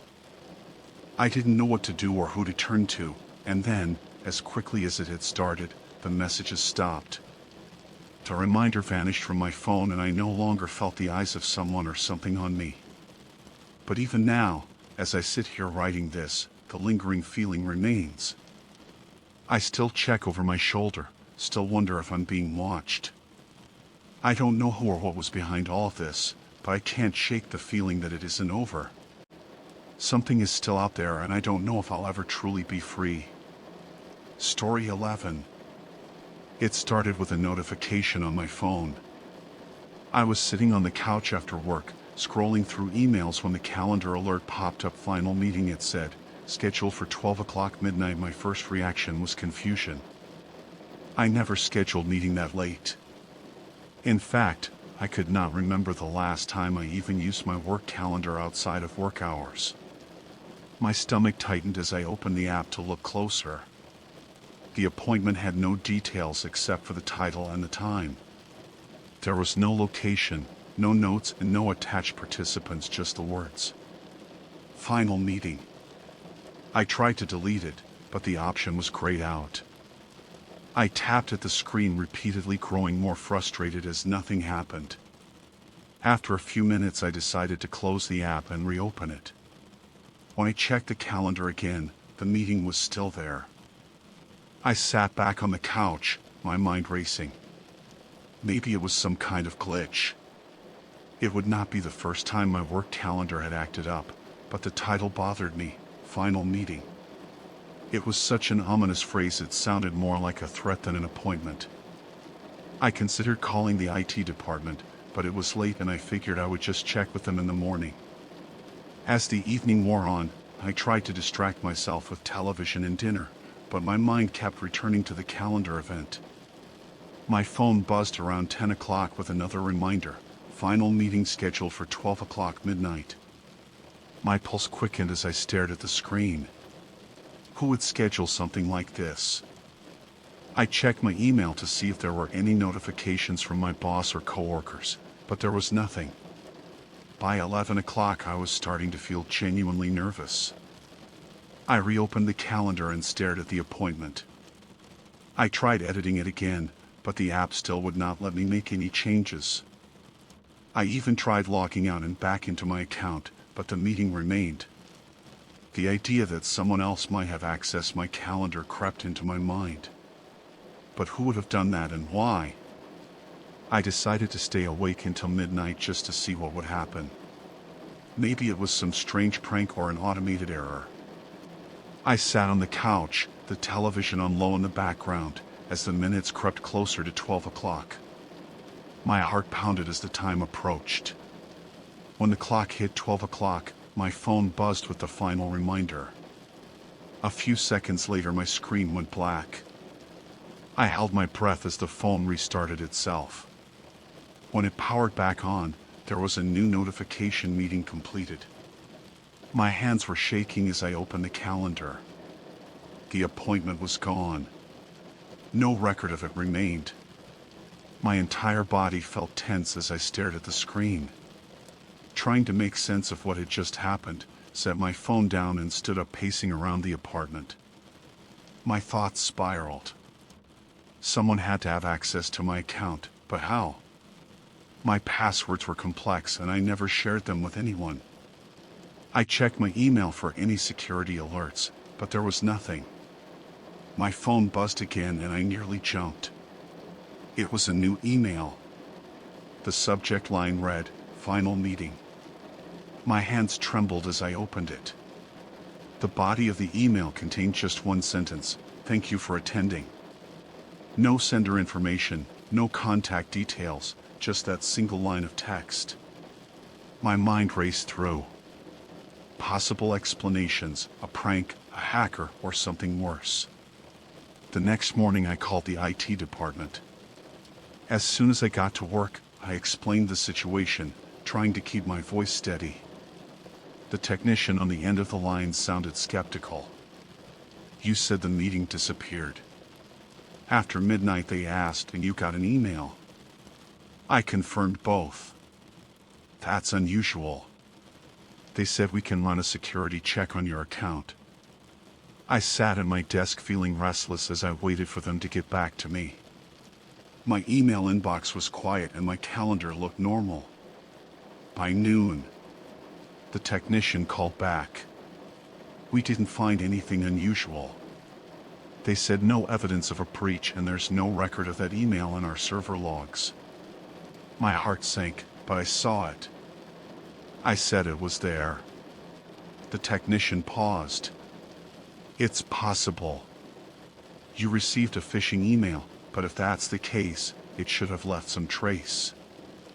I spent the rest of the afternoon feeling paranoid.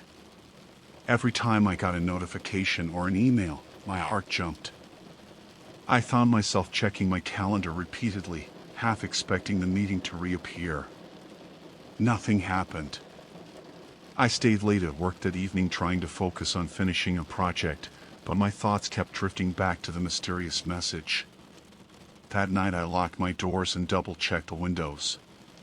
Before going to bed, I placed my phone on the nightstand and lay down trying to calm my thoughts. At around 2 o'clock in the morning, I woke up to the sound of my phone vibrating. Groggy and confused, I reached for it. There was a new notification for my calendar, new meeting scheduled for 3 a.m. I set up my pulse racing. I opened the app and there was another appointment. This one was titled Follow-Up. My chest tightened. My hand shook as I tried to delete it, but once again the option was grayed out. I stared at the screen feeling frozen. 3 o'clock was less than an hour away this time.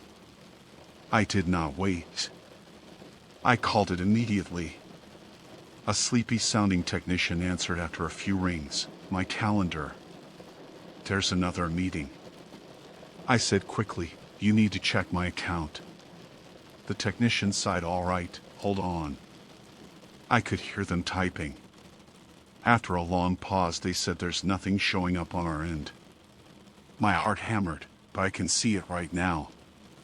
I insisted it's scheduled for 3 o'clock.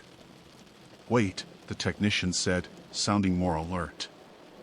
We just detected a login attempt from an unknown device. My breath caught where I asked another pause. It's coming from your apartment. My blood ran cold. I stood up, my eyes darting toward the darkened corners of my room. My heart was pounding so loudly it hurt. We're sending security to your location. The technician said, stay on the line. I grabbed my phone and moved toward the door. My hand trembled as I reached for the door knock. The soft sound came from the hallway, a creaking floorboard. My breath caught in my throat. I stepped back, pressing my back against the wall. The sound came again, closer. This time the technician's voice was distant through the phone. Security will be there in 5 minutes. Stay calm, but I could barely breathe. The handle of my bedroom door turned slowly. I let out a shaky breath and backed toward the window. My hands were trembling so badly I nearly dropped the phone. The door opened an inch, then stopped for a moment. There was only silence. Then the door closed again with a soft click. A few minutes later, a security arrived. They searched the apartment but found no one.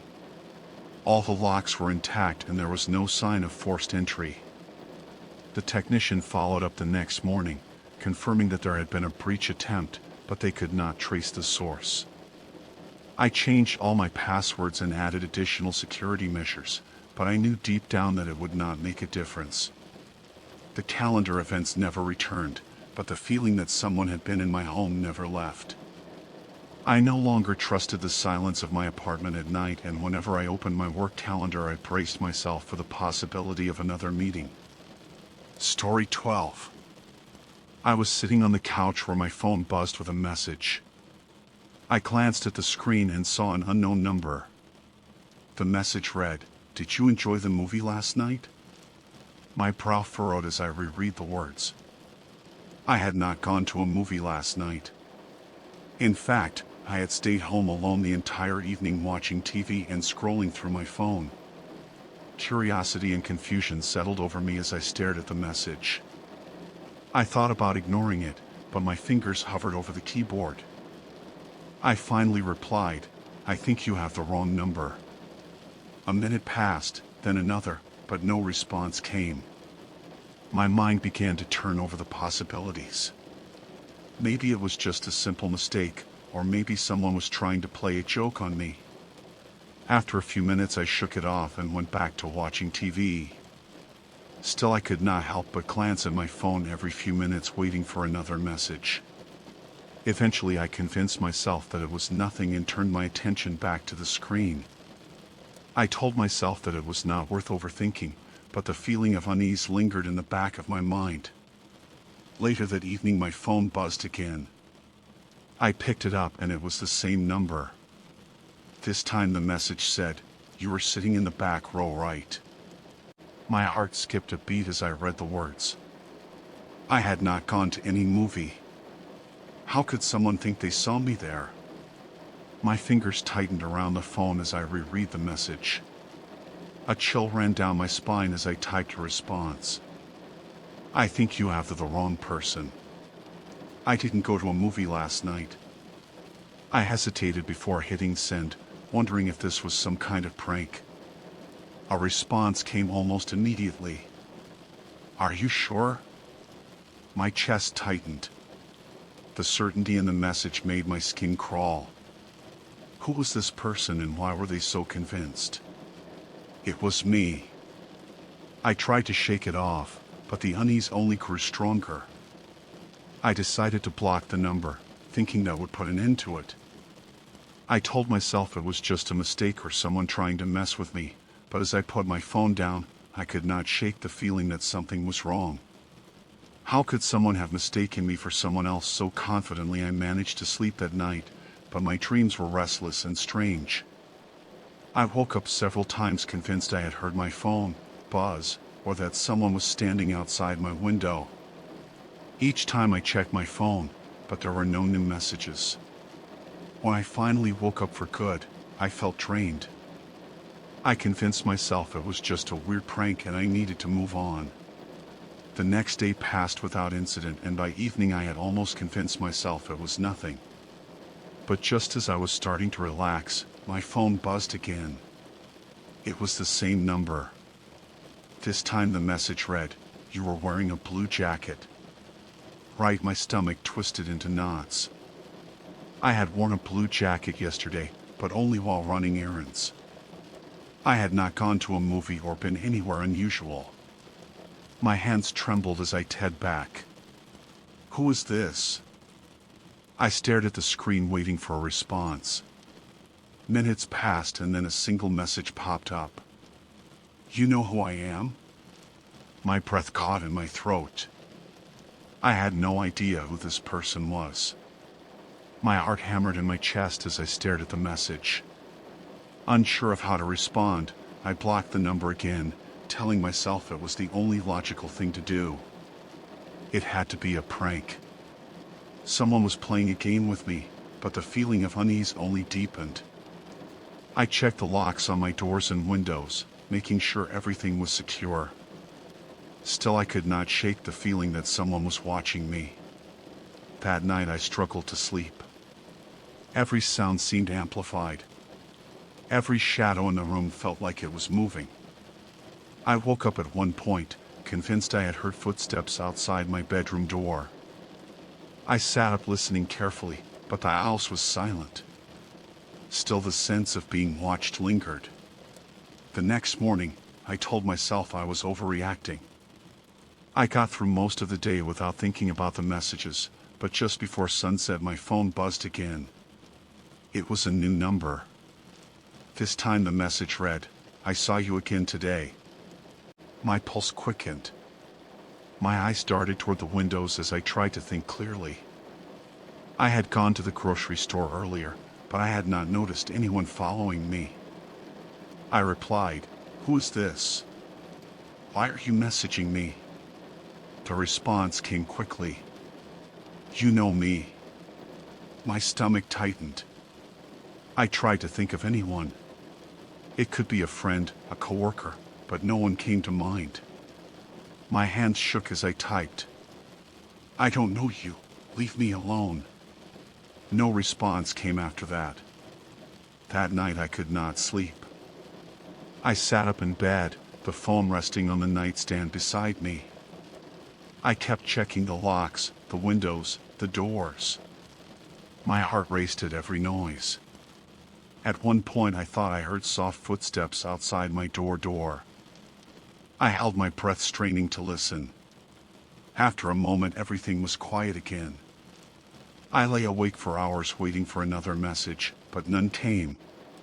The next morning I tried to put it behind me. I reminded myself that it was probably just some strange mistake, but later that afternoon I stepped outside to take out the trash and noticed something that made my blood run cold. Sitting on the doorstep was a folded piece of paper. I hesitated before picking it up. My hand shook as I opened it. The message was written in the same tone as the texts. I enjoyed the movie too. My breath hitched as I dropped the paper. My eyes scanned the street looking for anyone suspicious, but the street was empty. I locked the door behind me and sat on the couch, heart racing whoever this was. They were not just texting me. They knew where I lived. I considered calling the police, but what would I say? That someone had sent me strange messages and left a note at my door. I knew it would not lead anywhere. I checked my phone for any new messages, but nothing had come through. I sat in the quiet house, every sound making me flinch. Over the next few days, the messages stopped. Slowly I began to relax. I convinced myself that it was over, that whoever had been playing this game had moved on. But one night, as I was about to fall asleep, my phone buzzed again. My heart pounded as I reached for it. The message read, "I'll see you soon." I sat up, the cold chill returning to my chest. I did not reply. I could not. I turned off the phone and sat in the dark, listening to the silence of the house. I told myself that it had to be a prank, that it would stop eventually, but deep down I knew better. Someone had been watching me and they were not finished yet. In the following days I made sure to lock my doors and close my blinds. I stopped wearing the blue jacket. I avoided any patterns in my routine. The messages stopped coming, but the feeling of being watched never faded. Whoever it was, they were out there and they had made it clear they knew me better than I realized. Story 13. It started late one evening while I was sitting on the couch watching television. The house was quiet, except for the low hum of the television in the background. I was halfway through a show. When the doorbell rang, my heart jumped a little, mostly from the unexpectedness of it. I wasn't expecting anyone and it was already getting late. I reached for my phone and opened the security camera app. The camera pointed directly at the porch and I could see the dim glow of the porch light illuminating the empty space. No one was there. My brow furrowed as I leaned closer to the screen, wondering if maybe the camera had glitched. But the live feed was working perfectly. The porch was completely empty. I stood up and walked toward the door, hesitating for a moment before peeking through the peephole. Just like the camera showed, there was nothing outside. No movement, no shadows, not even the sound of footsteps leaving. I opened the door slightly, feeling the cool night air drift in. I stepped out and looked around, scanning the yard and the street. Beyond, everything was still. After a moment I went back inside, locking the door behind me. I told myself it was probably just a malfunction. Maybe the doorbell's wiring had been acting up. I sat back down on the couch, trying to shake the feeling that something was off. But part of me wondered if maybe someone had rung it and quickly run off. But why would someone do that so late at night? About an hour later, just as I was starting to drift off on the couch, the doorbell rang again. This time I sat up immediately, my heart racing. I grabbed my phone and checked the security feed. Once again, the porch was empty. No person, no movement, nothing at all. A cold wave of unease crept over me as I stared at the screen, waiting for something to change. I walked toward the door, slower this time, listening for any signs of movement outside. I pressed my ear against the door, but all I could hear was the sound of my own breathing. I opened the door slightly and peeked outside. The porch was empty. The street was dark. The neighboring house is quiet. I closed the door, bolting the lock. This time I sat back down, trying to push down the rising tension in my chest. Maybe it was a prank, someone messing with me for fun, but the longer I thought about it, the less that made sense. My porch light was on and the camera had a clear view of the whole area. No one could have rung the doorbell and gotten away that quickly without being seen. That night I barely slept. Every small noise in the house made me flinch. I kept my phone on the nightstand, the security feed open, just in case. At around 3 in the morning, the doorbell rang. A third time I sat up so quickly I nearly fell out of bed. My hand shook as I reached for my phone. I opened the app, but the screen showed the same empty porch. I forced myself to walk to the front door. I hesitated with my hand on the lock. My pulse thudded painfully in my chest. Slowly I unlocked the door and opened it just to crack the night. Air was still and cold. I stepped outside and looked around, scanning the yard and the street. Nothing, no footprints on the porch, no sign of anyone having been there at all. I went back inside, locked the door and sat on the floor with my back against it. My mind was racing, searching for answers. Maybe the doorbell was malfunctioning, but if it was broken, why would it ring so irregularly? And why did the security camera show nothing? The next day I called the company that installed the camera and the doorbell. They said everything was working fine. The technician on the phone checked the system remotely and assured me that the camera was fully functional. I even tested the doorbell myself during the day, pressing it over and over to see if I could recreate the problem. It worked perfectly. Every time for the rest of the day, I tried to put it out of my mind. I ran errands and kept busy hoping that maybe I had just imagined the whole thing. But that night, just as I was starting to relax, the doorbell rang again. My stomach clenched as I picked up my phone and opened the app. The porch was empty. I stood by the door listening. There was no sound outside. I opened the door and stepped out onto the porch. The air felt heavier this time, colder. I walked down the steps and looked around the yard. My street was dark and still the silence was oppressive. Just as I turned to go back inside, I caught movement out of the corner of my eye. A shadow just at the edge of my yard slipped out of sight behind a tree. My breath quickened. I stood frozen for a moment before stepping back inside and lowering the door. My hands were shaking as I pulled up the security footage. I read the video to just before I had seen the movement, but the camera showed nothing.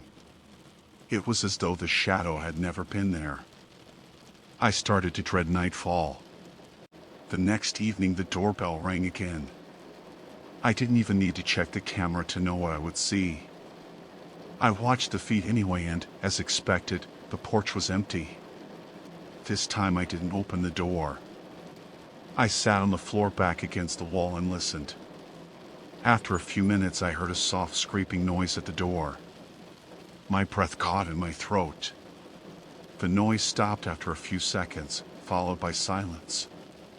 Over the next week the ringing became more frequent. Sometimes it happened in the middle of the night, sometimes during the day. The security footage always showed the same empty porch. I stopped answering the door altogether. I even taped over the doorbell, but it didn't stop the ringing. One night, as I lay in bed trying to sleep, the doorbell rang again. I stared at the ceiling, refusing to get up this time, but then I heard the sound of the front door creaking. I sat up sharply, heart racing. I grabbed my phone and checked the security feed. The porch was empty, but the door was slightly ajar. Slowly I got up and walked toward the door holding my breath.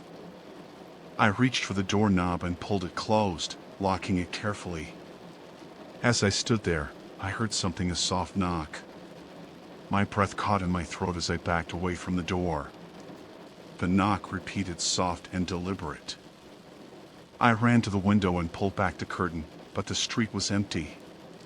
The knocking stopped. I stood there for what felt like forever, listening to the silence. Then I heard a voice just outside the door. "Let me in," it whispered. It was barely audible, but I knew I had heard it. My heart pounded as I backed away from the door, holding my breath. After what felt like hours, the night settled into silence. The ringing stopped. The knocking stopped. I stood there in the dark, waiting for something else to happen. Nothing did. The next morning I checked the footage from the night before the camera had recorded the door opening by itself. There was no figure, no sign of anyone standing there, just the door slowly creaking open before it closed again. That day I had the doorbell removed. The technician seemed confused when I told him why, but I didn't care. After the doorbell was gone, the ringing finally stopped. The house fell quiet again, but I couldn't shake the feeling that something stood there just outside the door waiting for me to open it. And even though the ringing was gone, I knew deep down I had almost let it in. Story 14. The day started like any other. I woke up to the soft hum of the morning sun filtering through my blinds, casting faint patterns across the walls. After a quick shower and a light breakfast, I checked my phone for messages and glanced over my schedule for the day. It was an ordinary morning, quiet and uneventful. I had no reason to think that anything strange would happen. When I stepped outside to check my mail, I noticed a small envelope sitting at the bottom of the mailbox. It was plain and white, with no return address or markings of any kind. My name was written on the front in neat handwriting, the letters small and precise. I pulled it out and walked back inside, setting it down on the kitchen table. As I sorted through the rest of the mail, curiosity got the better of me and I opened the envelope. Inside was a single sheet of paper, a child's drawing.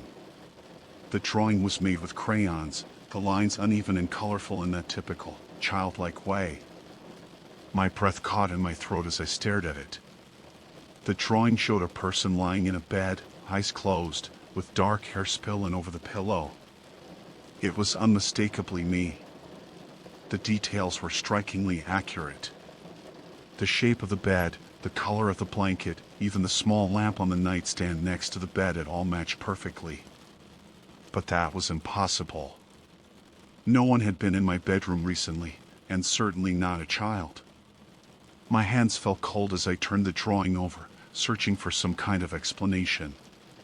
There was nothing on the back, no name, no message, just the picture itself. I sat down at the table, the paper trembling slightly in my hands. How had someone managed to capture such detail about my bedroom, and why would a child draw it? The more I stared at it, the more unsettled I felt. My mind raced with possibilities. Maybe it was some kind of prank, or maybe someone I knew had let their child visit my apartment without telling me. But none of it made sense. I folded the drawing and tucked it into a drawer, trying to put it out of my mind. But the image lingered in my thoughts all day like a shadow I couldn't shake. That night I lay awake in bed, listening to the faint sounds of the city outside my window. Every creak of the floor, every soft hum of the building settling made me more aware of my surroundings. I couldn't stop thinking about the drawing. The next morning I checked the mailbox again, half expecting to find another envelope. There was nothing. I told myself I was overreacting, that it had to be some strange coincidence. Maybe someone had just been guessing, or maybe the resemblance was a trick of my imagination. Still, I couldn't shake the feeling that I was missing something. A few days passed without incident and I began to relax. I went about my usual routines, telling myself that it had been a fluke of strange, unexplained event that didn't mean anything. But then, a week later, another envelope appeared in my mailbox. My stomach tightened as I pulled it out, already knowing what I would find inside. Sure enough, it was another drawing. This one showed the same figure lying in bed, but now the figure's eyes were open. The details were even sharper, this time the color of the sheets, the slight crack in the wall near the window. My heart raced as I studied the picture, trying to make sense of it. The figure's face was drawn with more precision and the eyes stared directly forward, wide and dark. Someone had been in my room. That was the only explanation. But how my apartment had been locked and nothing had been disturbed. I would have known if someone had been inside, unless they had been there. Without me knowing, the thought made my skin crawl. I checked the locks on my doors and windows 3 times that night before going to bed, but sleep didn't come easily. The next day I called a locksmith and had the locks changed. He gave me some comfort, but not much. The problem wasn't just the locks, it was the feeling that someone had been watching me. That night, I placed a chair under the doorknob and left a light on as I slept. Still, I woke up in the middle of the night, heart pounding, feeling as though someone was standing over me. Days passed and no more drawings appeared. I began to think that maybe the incident was over. Then, one evening, just as I was starting to feel normal again, my doorbell rang when I opened the door. There was no one there, but sitting on the ground was another envelope. My hands trembled as I picked it up and opened it. This drawing was different. It showed not just me in bed, but a figure standing at the foot of the bed. The figure was dark, drawn with heavy lines of black crayon. It had no face, just an outline of a body. My breath quickened as I stared at the picture. Whoever was leaving these drawings knew something knew me, and they wanted me to know that they were watching. I couldn't stay there anymore. That night I packed a bag and checked into a hotel. I left my apartment dark and locked, hoping that distance would give me some sense of safety. The hotel room was sterile and cold, but it was away from my apartment, and that was enough. I fell asleep with the television on, the noise of welcome distraction from the silence. The next morning I went back to my apartment to check on things. My heart hammered in my chest as I opened the door, half expecting to see someone waiting for me inside. But the apartment was empty. Everything was exactly where I had left it. I searched every room, every corner, but nothing was out of place. The only thing different was a single white envelope lying on the kitchen table. I picked it up with shaking hands and opened it. The drawing inside showed the same figure standing over my bed, but now its hand was reaching toward the person lying down.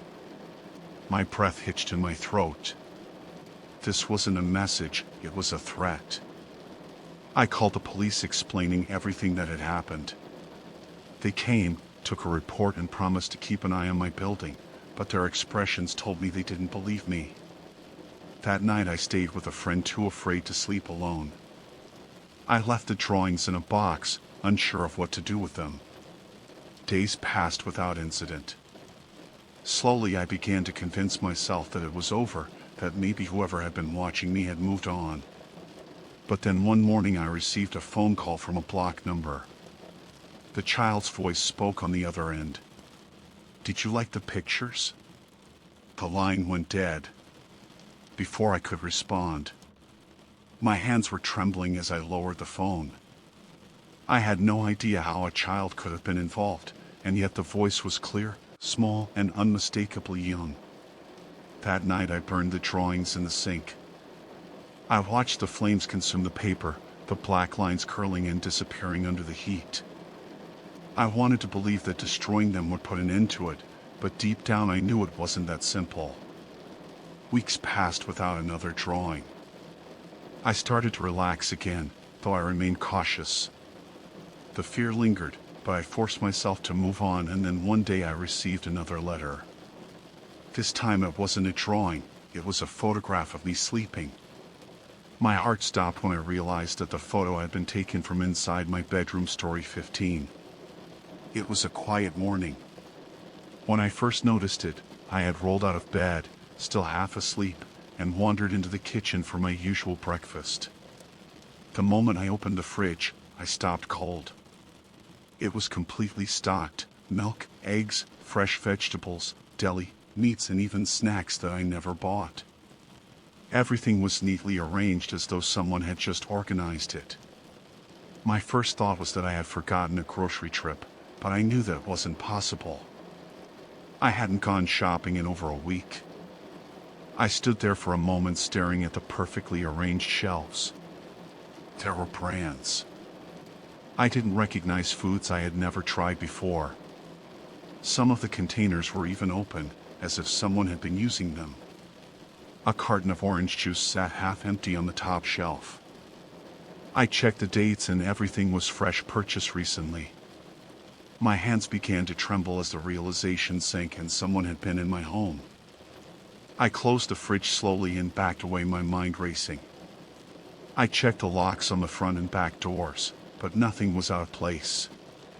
The windows were closed and latched, and nothing else in the house seemed disturbed. The sense of unease deepened as I walked through each room searching for any sign of forced entry, but there was nothing. The house was exactly as I had left it the night before, except for the fridge. I grabbed my phone and scrolled through my security app. There were no alerts, no recordings of anyone entering or leaving the house. Trying to calm down, I sat at the kitchen table and took a deep breath. Maybe I had forgotten about a delivery. Maybe someone had done me a favor, but that didn't make sense either. No one had a key to my house and I had been home all night. I would have heard someone coming in. I opened the fridge again, looking for any kind of note or explanation, but there was nothing, just the food, too much food for one person. The neat arrangement of it made it feel intentional, as though someone had carefully selected each item. I decided to call a friend to see if they had any idea what might have happened. My voice shook as I explained the situation, describing the contents of the fridge in detail. My friend laughed at first, suggesting I must have forgotten a grocery run, but when I insisted that I hadn't, their tone shifted. Maybe someone's trying to help you out, they suggested. That idea made me feel even more unsettled. Who would go to that kind of trouble without leaving a message or saying anything? That night I double-checked the locks before going to bed. I even placed a chair under the front door knob for extra security. I lay awake for hours, my mind replaying the image of the full fridge. Around midnight I got up and checked the kitchen again. Everything was exactly as I had left it. I opened the fridge one last time and my stomach dropped. A small container of yogurt had been opened and a spoon was resting beside it on the shelf. I hadn't touched it. Sleep was impossible. After that, I sat awake on the couch, heart racing with every small noise the house made. Morning eventually came, and with it a new sense of dread. I cautiously approached the fridge and opened it. More food had been added this time, fresh fruit, bread, and a blocker of cheese. The spoon and yogurt container were gone. It was as though someone had come and cleaned up after themselves. My hands were shaking as I closed the fridge. This wasn't random. Someone was watching me. I decided to set up a camera in the kitchen, positioning it to get a full view of the fridge and surrounding area. I left it recording and went about my day trying to act normal. Despite the growing sense of fear, that night I checked the camera footage. The recording started off uneventful. Just me making coffee in the morning, leaving the house for a walk and coming back in the afternoon. But sometime after midnight the screen darkened slightly. A shadow appeared near the fridge. My breath caught in my throat as I watched the figure emerge. It was tall and thin, moving unnaturally through the kitchen. Its face was obscured by the lighting, but the movements were deliberate and precise. It opened the fridge, placed items inside, and even rearranged some of the containers. Then it closed the door quietly and disappeared out of frame. I stared at the screen in disbelief. I had been in the house. I had heard nothing. I locked every window and door, but the fear didn't fade. The following night I stayed awake, listening for any noise that might signal someone entering. At around 3 o'clock in the morning I heard the sound of the fridge opening. I sat up quickly, heart pounding, and crept toward the kitchen. The light from the fridge cast a pale glow across the floor. My hands trembled as I reached for my phone to call for help, but before I could, the fridge door closed. The room was empty. I stood there, frozen, unable to breathe. I checked the camera footage. The next morning the shadow was there again, but this time it lingered. It stood in front of the fridge for a long time, unmoving before slowly turning toward the camera. I couldn't make out the face. That night I kept my phone on the nightstand, dreading another email, but nothing came. Days passed and I started to feel like maybe whoever had sent those messages had stopped. I convinced myself that it had been a cruel prank, nothing more. A week later I was starting to feel like I could breathe again. The fear that had been hanging over me began to lift. I went back to work, settled into my usual routine and even started sleeping better at night. Then, one evening, as I was getting ready for bed, my phone buzzed. My stomach dropped as I saw the email notification. It was my address again in the subject line. My hand shook as I opened the message. This time there was a single line in the body of the email. "See you soon." My breath caught and a cold wave of terror washed over me. My heart pounded painfully in my chest as I stared at the screen. Someone was watching me. Someone knew where I lived. I stood up, grabbed my phone and dialed 911 with shaking hands. The dispatcher answered and I tried to explain the situation as calmly as I could. They said they would send someone over to check the area. I paced near the door, feeling the weight of the silence around me.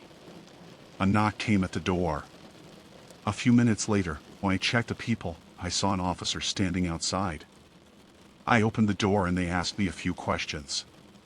They assured me they would monitor the area and suggested I stay with someone I trusted for a few nights. I packed a small bag and went to stay with a friend that night. I never received another email after that night, but the feeling that someone had been watching me never really left. Even after I changed my phone number and moved to a new apartment months later, I still caught myself glancing over my shoulder, half expecting to see someone standing there. I never found out who sent those emails or why, but the memory of those words of my address sitting in the subject line stayed with me long after everything else had faded. Story 17. It was late in the evening when I first noticed something strange about my front door. I had just settled down on the couch with a book, trying to unwind after a long day. The house was quiet, the kind of stillness that usually felt comforting, but then I heard a faint sound coming from the hallway outside. It was soft, almost like the sound of footsteps, but it stopped quickly enough that I thought I had imagined it. Curious. I put down my book and walked to the door to look through the peephole. When I pressed my eye to the glass, I could not see anything. At first I thought the hallway light had gone out. I shifted my angle, thinking maybe I was looking at it wrong, but the peephole remained completely dark. My heart started to beat faster. I reached out and flipped on the porch light, but when I looked again it was still black. That was when I realized something was covering it from the outside. My mind raced through possibilities. Maybe it was dirt or something had fallen over it, but deep down I knew that was unlikely. I stood there for a moment, unsure of what to do. Slowly I unlocked the deadbolt and opened the door, just enough to peek outside. The hallway was empty. The only sound was the faint hum of the ceiling lights overhead. I looked down and saw nothing on the ground that could have covered the peephole. I reached up and rubbed my thumb over the glass from the outside. It was clear. My stomach tightened. Something or someone had covered it, but there was no sign of anyone nearby. I closed the door, locked it again and stood with my back against it. My pulse was racing now and the quietness of the house suddenly felt heavy. I told myself it was probably nothing. Maybe it had just been a trick of the light or a piece of dust that had settled in the wrong place. But I knew that explanation didn't sit right. I walked back to the living room and sat down, but the feeling of unease stayed with me. Every sound in the house seemed louder, sharper, like the walls were pressing in around me. A little while later I heard it again, the faint sound of footsteps outside the door. This time it was unmistakable. I stood up and crept toward the door. My breath was shallow as I pressed my ear to the wood.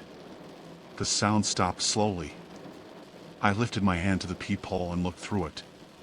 It was dark again. My chest tightened. I backed away from the door, not knowing what to expect. Then I heard a soft knock. It was light and deliberate. 3 slow knocks. I froze, torn between answering the door and ignoring it. I waited, holding my breath. Another knock followed, a little louder. This time I forced myself to speak. "Who's there?" My voice sounded thin and weak. No one answered. I moved toward the window to see if I could catch a glimpse of who was outside, but the porch was empty. The feeling of being watched was almost unbearable. Minutes passed and the knocking didn't return.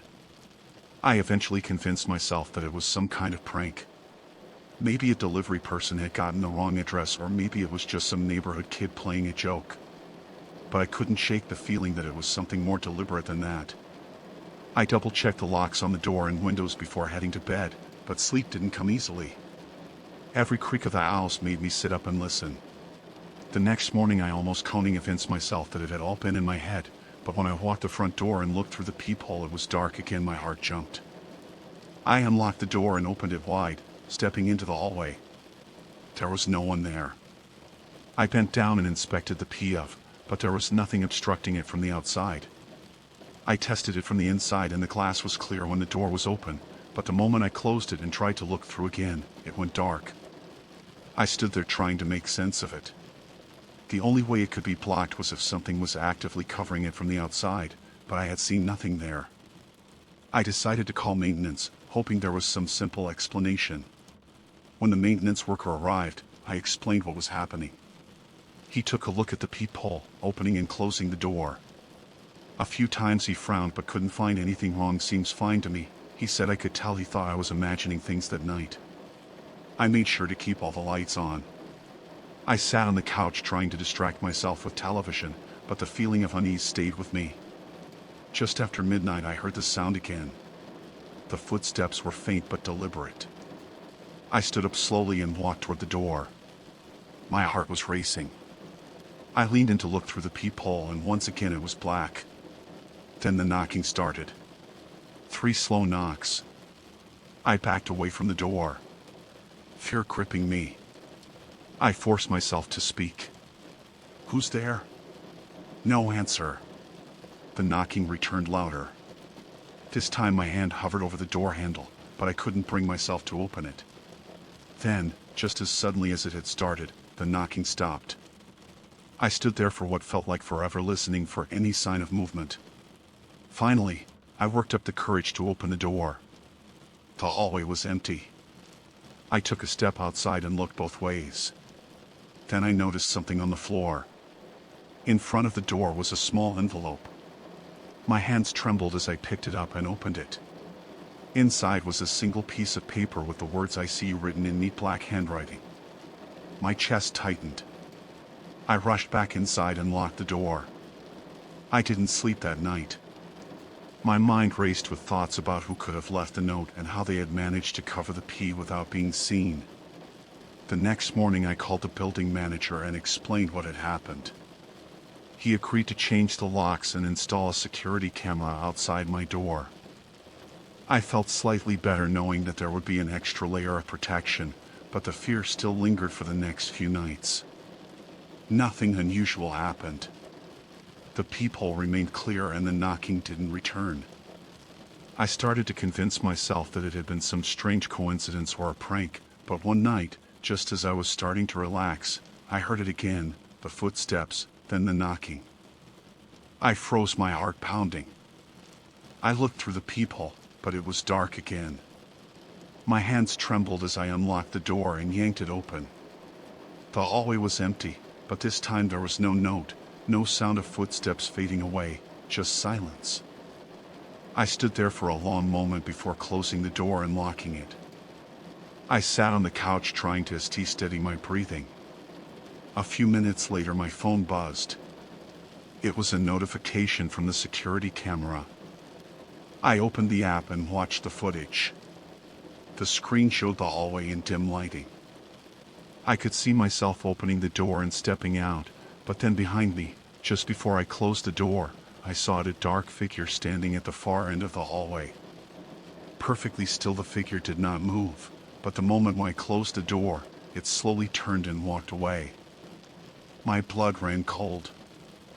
I sat there watching the footage on a loop, trying to convince myself that it was a shadow or some trick of the light, but deep down I knew it wasn't. Something had been watching me. Something had been right outside my door, and it knew that I had seen it. Story 18. It was a chilly evening and the sun was beginning to dip below the horizon, casting long shadows across the street. I had just finished work and was heading home, lost in my thoughts as I walked along the familiar path.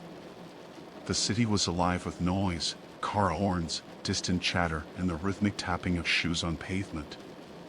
It was the kind of background noise that became almost comforting after hearing it. Day after day, my hands were buried deep in my pockets and I kept my head down to block out the cool breeze. That was when I heard it, a low voice barely above a whisper coming from the edge of the sidewalk. "They found you," the man mumbled as I passed by. My steps faltered for a moment and I turned toward the voice. A man sat slumped against the wall of a building, his face partially hidden beneath the shadow of a hood. His eyes were dull and unfocused and he barely seemed aware of his surroundings.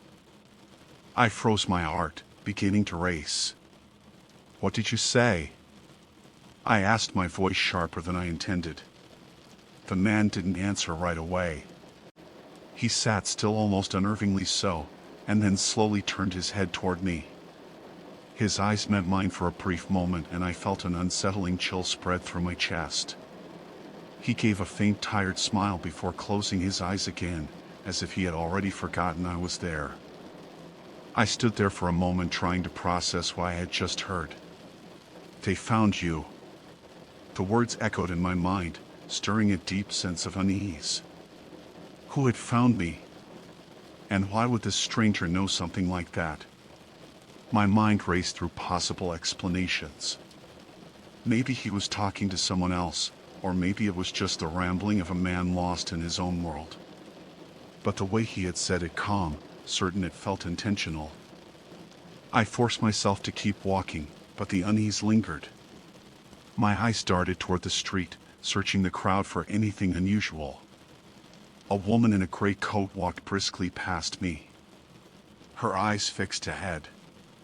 A man leaned against a lamppost smoking a cigarette, his gaze hidden behind dark sunglasses. A group of teenagers laughed loudly as they crossed the street.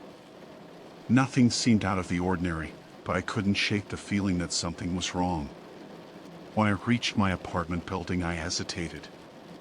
Before unlocking the door, I glanced over my shoulder, scanning the street again.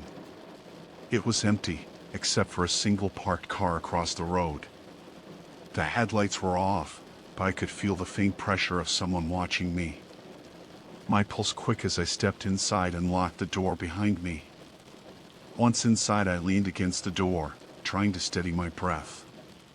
My apartment was quiet, the faint hum of the refrigerator the only sound breaking the silence. I pulled out my phone and checked my messages, but nothing unusual stood out. Still, I couldn't shake the feeling that someone had been watching me, following me. Even I moved toward the window and peeked through the blinds. The car across the street was gone. I tried to push it out of my mind as I made dinner, but the tension lingered. Every sound outside made me flinch. The creak of the floor beneath my feet seemed louder than usual. Even the shadows cast by the street lights seemed darker. I sat down on the couch with my plate, but my appetite was gone. The man's words wouldn't stop echoing in my head. Later that night, as I was brushing my teeth, I noticed something strange. My toothbrush was wet, but I hadn't used it since the morning. A chill ran down my spine as I stared at it. I slowly walked through my apartment, checking the locks on the windows and the door. Everything was secure. Still, I couldn't shake the feeling that someone had been inside while I was gone. I barely slept that night. Every noise outside made me jolt awake. I thought I heard footsteps in the hallway, but when I checked through the peephole, no one was there. I told myself it was just nerves, that the man's words had gotten into my head, but deep down I knew it was more than that. The next morning, I woke up feeling groggy and tense. As I left for work, I noticed a man standing across the street. He wore a dark jacket and a baseball cap pulled low over his eyes. His posture was too stiff, too deliberate. I crossed the street in the opposite direction, but I could feel his gaze following me. When I turned to look back, he was gone at work. I tried to distract myself, but my thoughts kept drifting back to the man's words. "They found you." What did it mean, and why did it feel like it was true? My coworkers noticed I was distracted, but I brushed it off. I didn't know how to explain something I didn't understand myself. That evening I took a different route.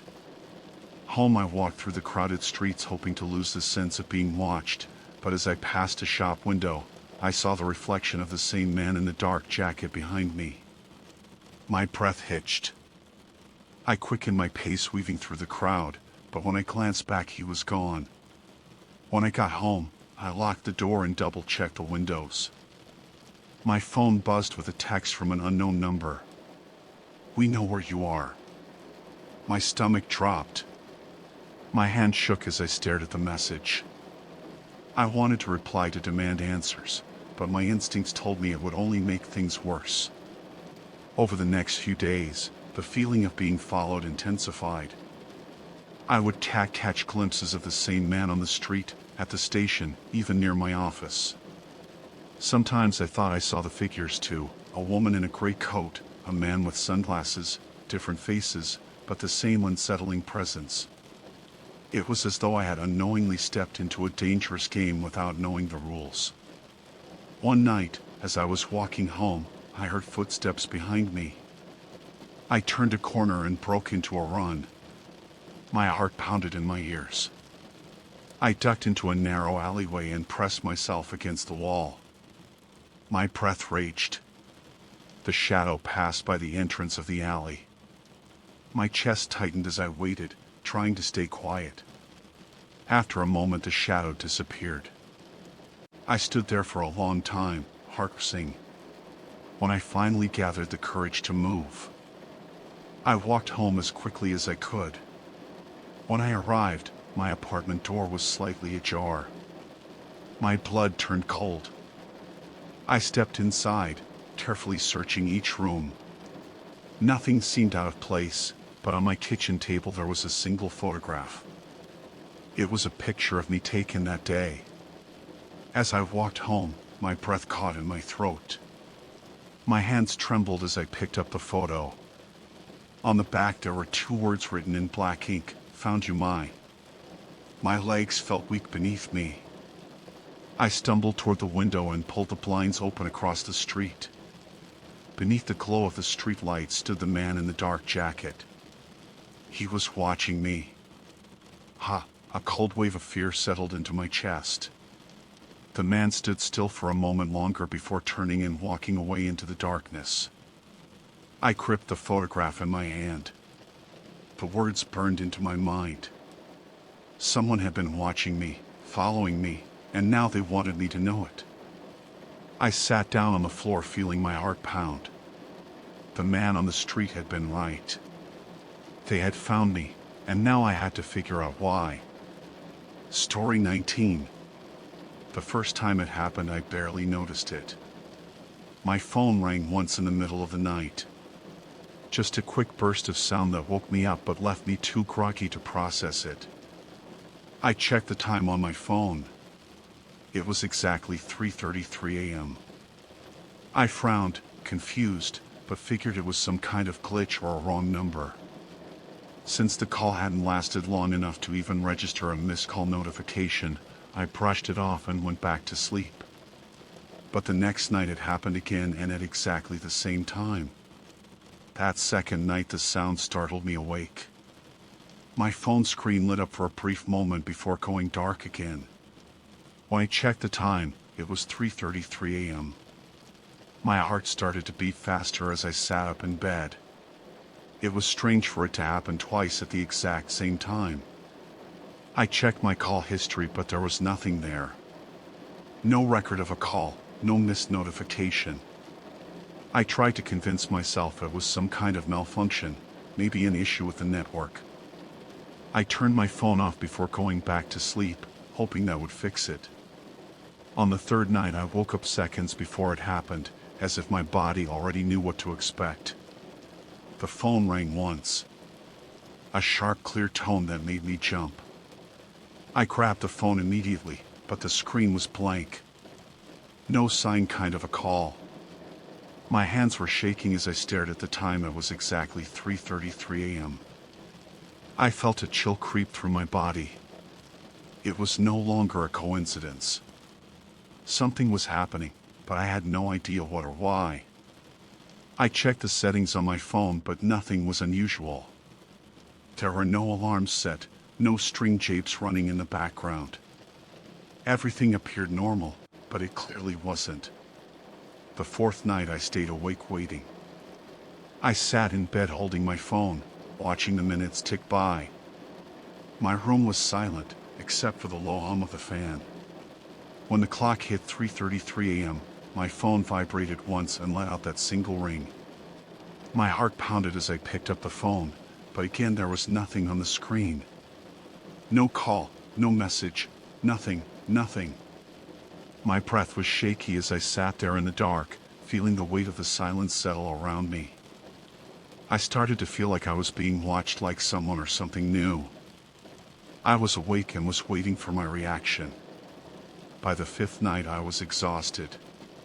My mind raced with possibilities, but none of them made sense. I thought about turning my phone off completely, but part of me was scared to see what might happen if I did. What if it wasn't the phone? What if it was something else? At 3:33 a.m. it happened again, a single ring, the screen lighting up for just a moment before fading back to black. I sat up, breathing hard. This time I noticed something. My window was slightly open.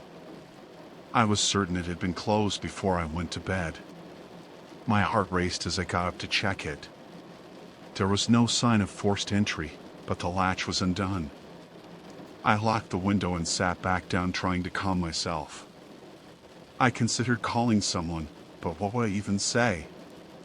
That my phone was ringing once every night at the same time that my window was mysteriously opening on its own. No one would take me seriously. I tried to sleep, but it was impossible. My mind wouldn't stop spinning. Every sound, every creak of the house made me jump. I felt like something was closing in on me and I couldn't explain why. On the sixth night I left the light on. I sat up in bed watching the clock as it approached 3:33 a.m. My phone sat on the nightstand, the screen dark. My heart hammered in my chest as the clock ticked closer. When the phone rang, I lunged for it. The screen flashed once and then went dark again. I checked the call log immediately, still nothing, but this time I heard something else, a soft sound like footsteps in the hallway. My heart nearly stopped. I sat frozen, listening. The sound stopped as suddenly as it had started. I got up slowly and opened my bedroom door. The hallway was empty. The house was silent. I checked the front door. It was still locked. I went back to bed feeling more confused and frightened than ever. I started to wonder if I was losing my mind. Maybe I was imagining things, but that didn't explain the ringing, the window, or the footsteps. Something was happening, something real. I didn't know what to do, but I knew I couldn't ignore it anymore. On the seventh night I was ready. I kept my phone unlocked and the flashlight on. I sat awake watching the time, 3:32, 2 a.m. My pulse quickened when the phone rang at exactly 3:33 a.m. I answered it. Hello, my voice was shaky. There was no sound on the other end, just a faint static. I strained to hear anything, any clue as to what was happening. Then, through the static, I heard a voice, a whisper. Do you see it? My breath caught in my throat. Who is this? I demanded. The line went dead. I sat there clutching the phone, my hand trembling. My mind was racing. Do you see what? I turned on all the lights and searched the house again. Nothing was out of place, but I couldn't shake the feeling that I was being watched. I hardly slept the rest of the night. When morning finally came, I felt drained and confused. I thought about calling someone, maybe the police, but what would I say? That my phone was ringing and someone was whispering cryptic messages to me. They would think I was crazy. The next night I couldn't bring myself to go to bed. I sat on the couch, my phone beside me. I decided that if it rang again, I wouldn't answer. I watched the clock creep toward 3:33 am. When it rang, I froze. My phone lit up the single ring, filling the quiet room. My hand hovered over the phone, but I didn't pick it up. The raining stopped. I waited. Then, out of the corner of my eye, I saw movement near the window. I turned toward it, my heart slamming in my chest. A figure was standing just beyond the glass. I jumped up and ran toward the window, but the figure was gone. My breath was ragged as I stood there staring out into the dark. Whoever it was had disappeared into the night. My hands were shaking as I locked the window and checked the doors again. I sat back down feeling numb. I knew now that this wasn't some random glitch or coincidence. Someone or something was behind this. The next day I bought new locks for the doors and windows. I installed security cameras around the house. I even left my phone off for a while, hoping that would stop it, but the calls didn't come again. The phone stayed silent. The sense of being watched slowly faded. I started to feel like myself again, but the memory of those nights stayed with me. I never figured out who called or what the message meant. Sometimes, late at night, I still wake up around 3:33 am. I lie there in the dark listening to the silence waiting, but the phone never rings again. Part of me feels relief, but another part of me wonders if whatever it was is still out there waiting for the right moment to reach out again. Story 20. The morning light filtered weakly through the blinds as I shuffled toward the bathroom. My eyes were heavy with sleep and my mind foggy from the night before. I splashed cold water on my face, hoping it would jolt me awake.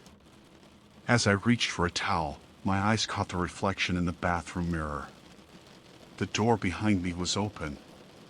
I knew I had closed it before bed. I stood there for a moment, frozen, trying to make sense of what I was seeing. I clearly remembered shutting the door the night before. I had made it a habit to check the locks and close all the doors before sleeping, yet there was wide open, as if someone had pushed it open from the other side.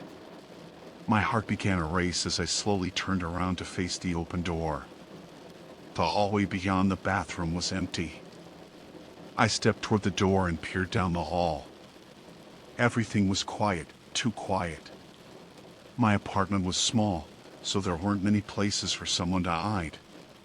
Still, the sight of that open door sent a wave of unease through me. I walked through the hall, checking every room, every closet, and even under the bed nothing was out of place. I tried to shake off the feeling that something was wrong.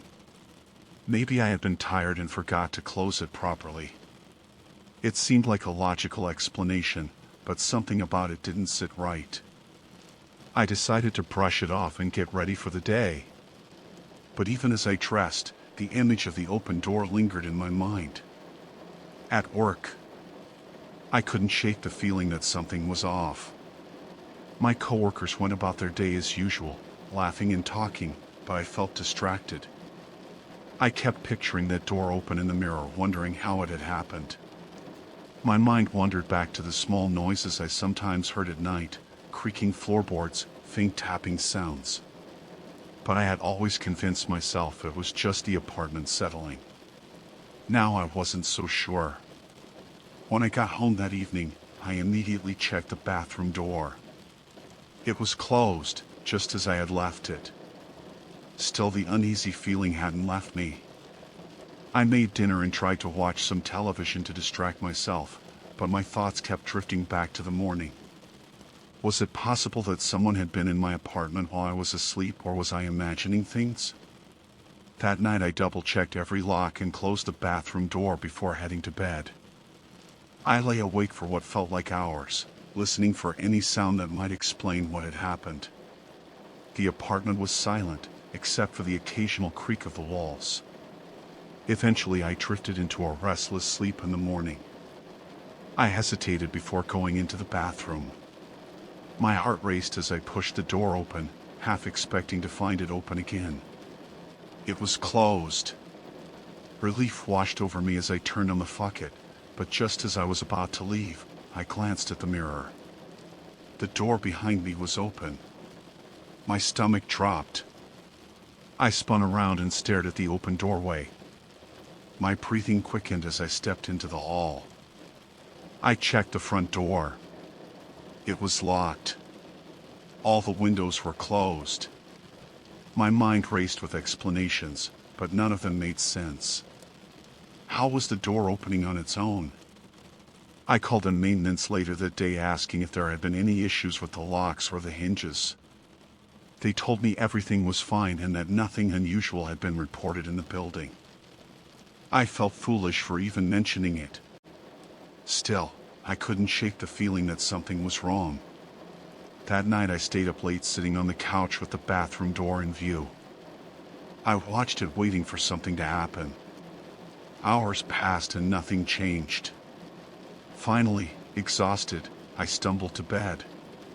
Just as I started to drift off, I heard a soft creak.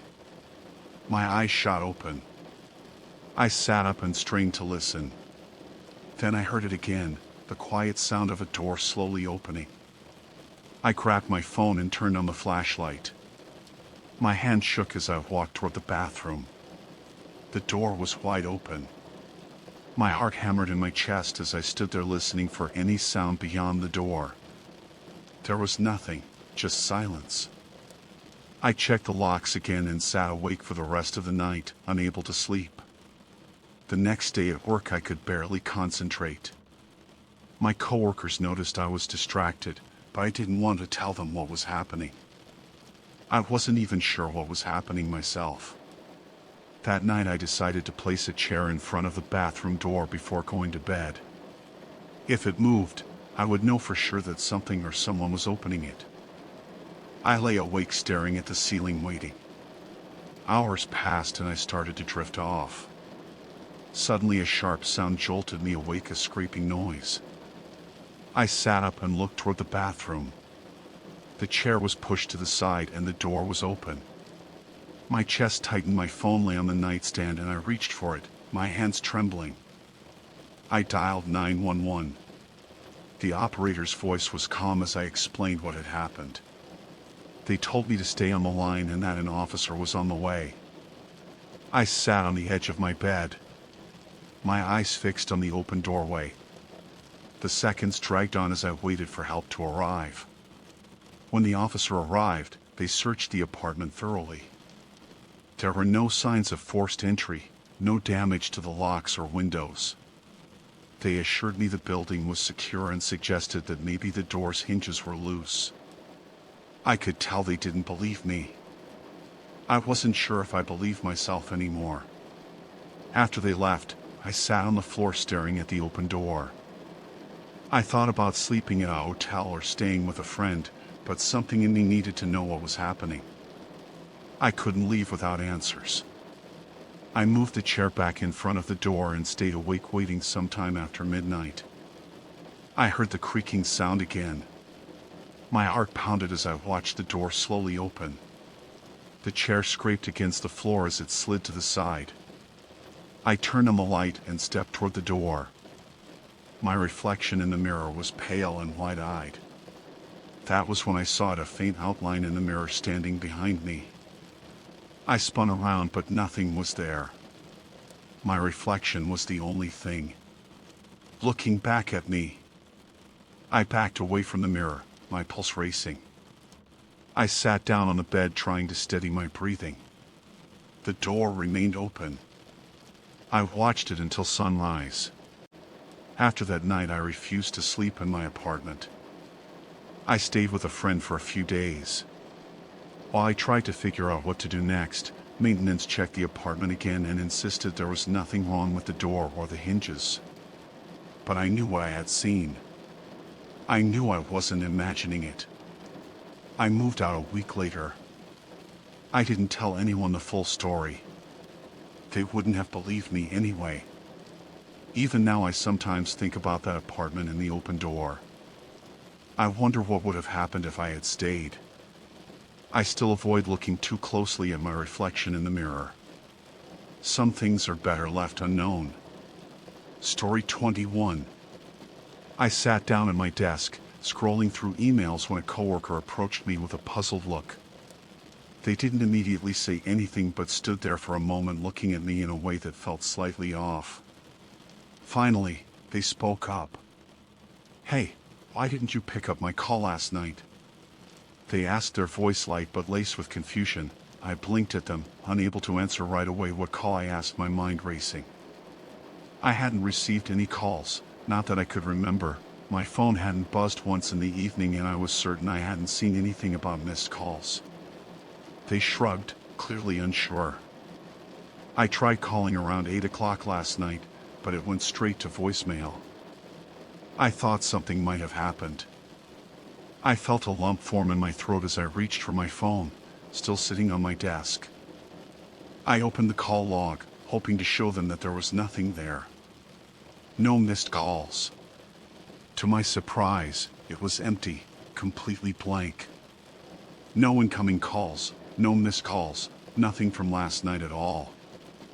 A cold feeling settled in the pit of my stomach as I tried to recall anything from last night. I had been home, but it felt like the evening was a blur. I remembered watching television, making dinner, and spending time on my computer. I hadn't been expecting any calls, let alone a call from a coworker, but the call log showed nothing. I thought about asking my coworker to check their phone, but they had already told me it was my number they had dialed. I glanced back at my phone and refreshed the call log, hoping it was just a glitch. Still nothing. My thumb hovered over the screen as I wondered if I had somehow missed it or if I had accidentally deleted it. But that didn't make sense either. I never delete calls, especially not calls I didn't remember receiving. There was no explanation for the empty log, and it made my unease grow stronger. I glanced at my coworker still standing by my desk waiting for an answer. They gave me a half-hearted smile, sensing my confusion. It's no big deal," they said, trying to reassure me. "I just thought I'd check in. I was hoping to discuss something about the project, but I guess I'll catch you later." But as they turned to walk away, I couldn't shake the feeling that something wasn't right. There was no way I hadn't received their call. I knew I hadn't. The rest of the day passed in a blur. I couldn't focus on anything. Every time I looked at my phone, I felt a rush, was of anxiety. It was as though something was missing, something important, but I couldn't figure out what it was. I thought back to last night, trying to piece together the evening. Had I missed a call? Had I heard it ring and dismissed it without thinking? No, I was sure that wasn't the case. That night I decided to check my phone again, hoping that the call log might somehow update itself. But when I opened the phone, I found the same thing. Nothing, no record of any call from my coworker. It wasn't possible that I had imagined it. I remembered them saying they called at 8 o'clock. I looked at the clock. 8 o'clock was just an hour ago. My stomach turned as the thought crossed my mind. What if something was wrong with my phone? What if I had missed something important, something I wasn't supposed to forget? I tried calling my phone home carrier support line, but had no luck reaching someone at that hour. Frustrated, I gave up for the night, but the unsettling feeling lingered. I couldn't let it go. What was going on with my phone? Why was there no record of the call? The next morning I went to work early, hoping to find answers. I tried calling my phone carrier again, but this time the representative couldn't find any issues with my account or service. They suggested I try restarting the phone or even performing a factory reset. I wasn't sure I wanted to go that far, but the idea of having a phone that wasn't functioning correctly was making me anxious. But more than anything, I wanted to figure out why the call log was empty. As the day wore on, I tried to put it out of my mind, but when I saw my coworker again, they approached me once more. "I'm sorry to bother you again, but did you remember anything about the call?" they asked. I shook my head, feeling even more unsettled. "No," I replied, my voice tight. "I don't know what happened." The call isn't showing up on my phone and I'm not sure why they seem to understand giving me a sympathetic look. It's fine, they said. I just wanted to check in about the report. Let me know if you want to go over it later. I nodded, but as they walked away, the lingering sense of confusion stayed with me. Something about this whole situation felt wrong and I couldn't put my finger on why. I thought back to the conversation, wondering if there was something I had missed in their tone, something that might explain this strange occurrence. When I got home that night, I sat down and turned my phone over in my hands. I had to get to the bottom of this. Something wasn't right and I had to know what it was. I decided to try a factory reset, though the idea of losing all my data filled me with dread. Before I could go through with it, I got a message from a different coworker asking if I had seen the email from the boss. The timing was strange. Just when I was considering resetting my phone, I opened the email to find a reminder about a meeting the fall ing week. It was an ordinary email, nothing out of the ordinary, but something in the email had caught my eye. The time was marked as 8 o'clock. The same time my coworker had said they called. The night before, my heart skipped a beat as I realized what had happened. It wasn't a phone call that I had missed. It was an email notification. Somehow I had completely missed the alert and in my panic I had imagined a call. I pulled up my email inbox and checked my notifications again. Sure enough, I had received an email the night before, exactly at 8 o'clock. I felt a wave of relief mixed with embarrassment. The empty call log made sense. Now it wasn't a call at all, just an email I had missed. The next day at work, I apologized to my coworker. I think I figured it out, I said, explaining my mistake. They laughed softly and I could tell they weren't bothered by it. It happens, they said, brushing it off. I was just curious. As I walked away, I couldn't help but feel a sense of closure. The mystery had been solved, but the experience had left me with a deeper understanding of how easily our percept options can play tricks on us. It had felt like something strange was going on, but in the end the explanation was simple, something I had overlooked in my anxiety and confusion. I didn't know whether to feel relieved or embarrassed, but at least now I could move on. Story 22. The evening had started like any other. I was preparing for bed. The quiet home of the house surrounding me, my cat, usually content to follow me wherever I went, had been acting a bit strange all day. She had avoided certain rooms in the house and had become unusually skittish, darting around the room with wide, fearful eyes. I hadn't thought much of it at first, but now, as I stood in front of my bedroom door, the hair on the back of my neck stood on end. I gently called her to follow me into the room, but she refused. Her body tensed as she stood just outside the bedroom, her tail flicking nervously. She began to hiss. Her eyes fixed on the hallway beyond the door, as though something was there that I couldn't see. Her low growl vibrated in the air and I could see the muscles in her back tighten. This wasn't normal. She had never acted this way before, especially not in the safety of our home. I tried to coax her inside, but she would not budge. She stepped back, her ears flattened against her head as she hissed again, the sound echoing down the hallway. I couldn't understand why she was so terrified. The hallway looked the same as it always had, empty and still, but the air felt different. Somehow a strange heaviness filled the room and the silence seemed to stretch too long. It was then that I began to feel uneasy myself. I stood there for a moment staring at my cat in the empty hallway. I could feel my pulse quicken as I watched her reaction. She was now crouched low to the ground, her fur standing on end. She refused to look away from the darkened corridor as though something in it was watching her. My instincts told me that something was wrong, but I couldn't explain it. I had to know what was causing her fear. After a few moments of hesitation, I stepped forward, pushing open the bedroom door a little wider. The familiar scent of lavender from the room's candles lingered in the air, but it did nothing to ease the tightness in my chest. I motioned for her to follow me, but she only backed further away, her eyes wide and unblinking. I had never seen her act this way before. She was a cat, after all, independent and curious by nature, but now she was terrified. Something was wrong. But what? I turned around to glance into the hallway. It was still dark and the silence was suffocating. I tried to shake off the unease creeping up my spine, but the more I stared into the hallway, the more I felt that something was off. The shadows in the corners seemed deeper than they should be.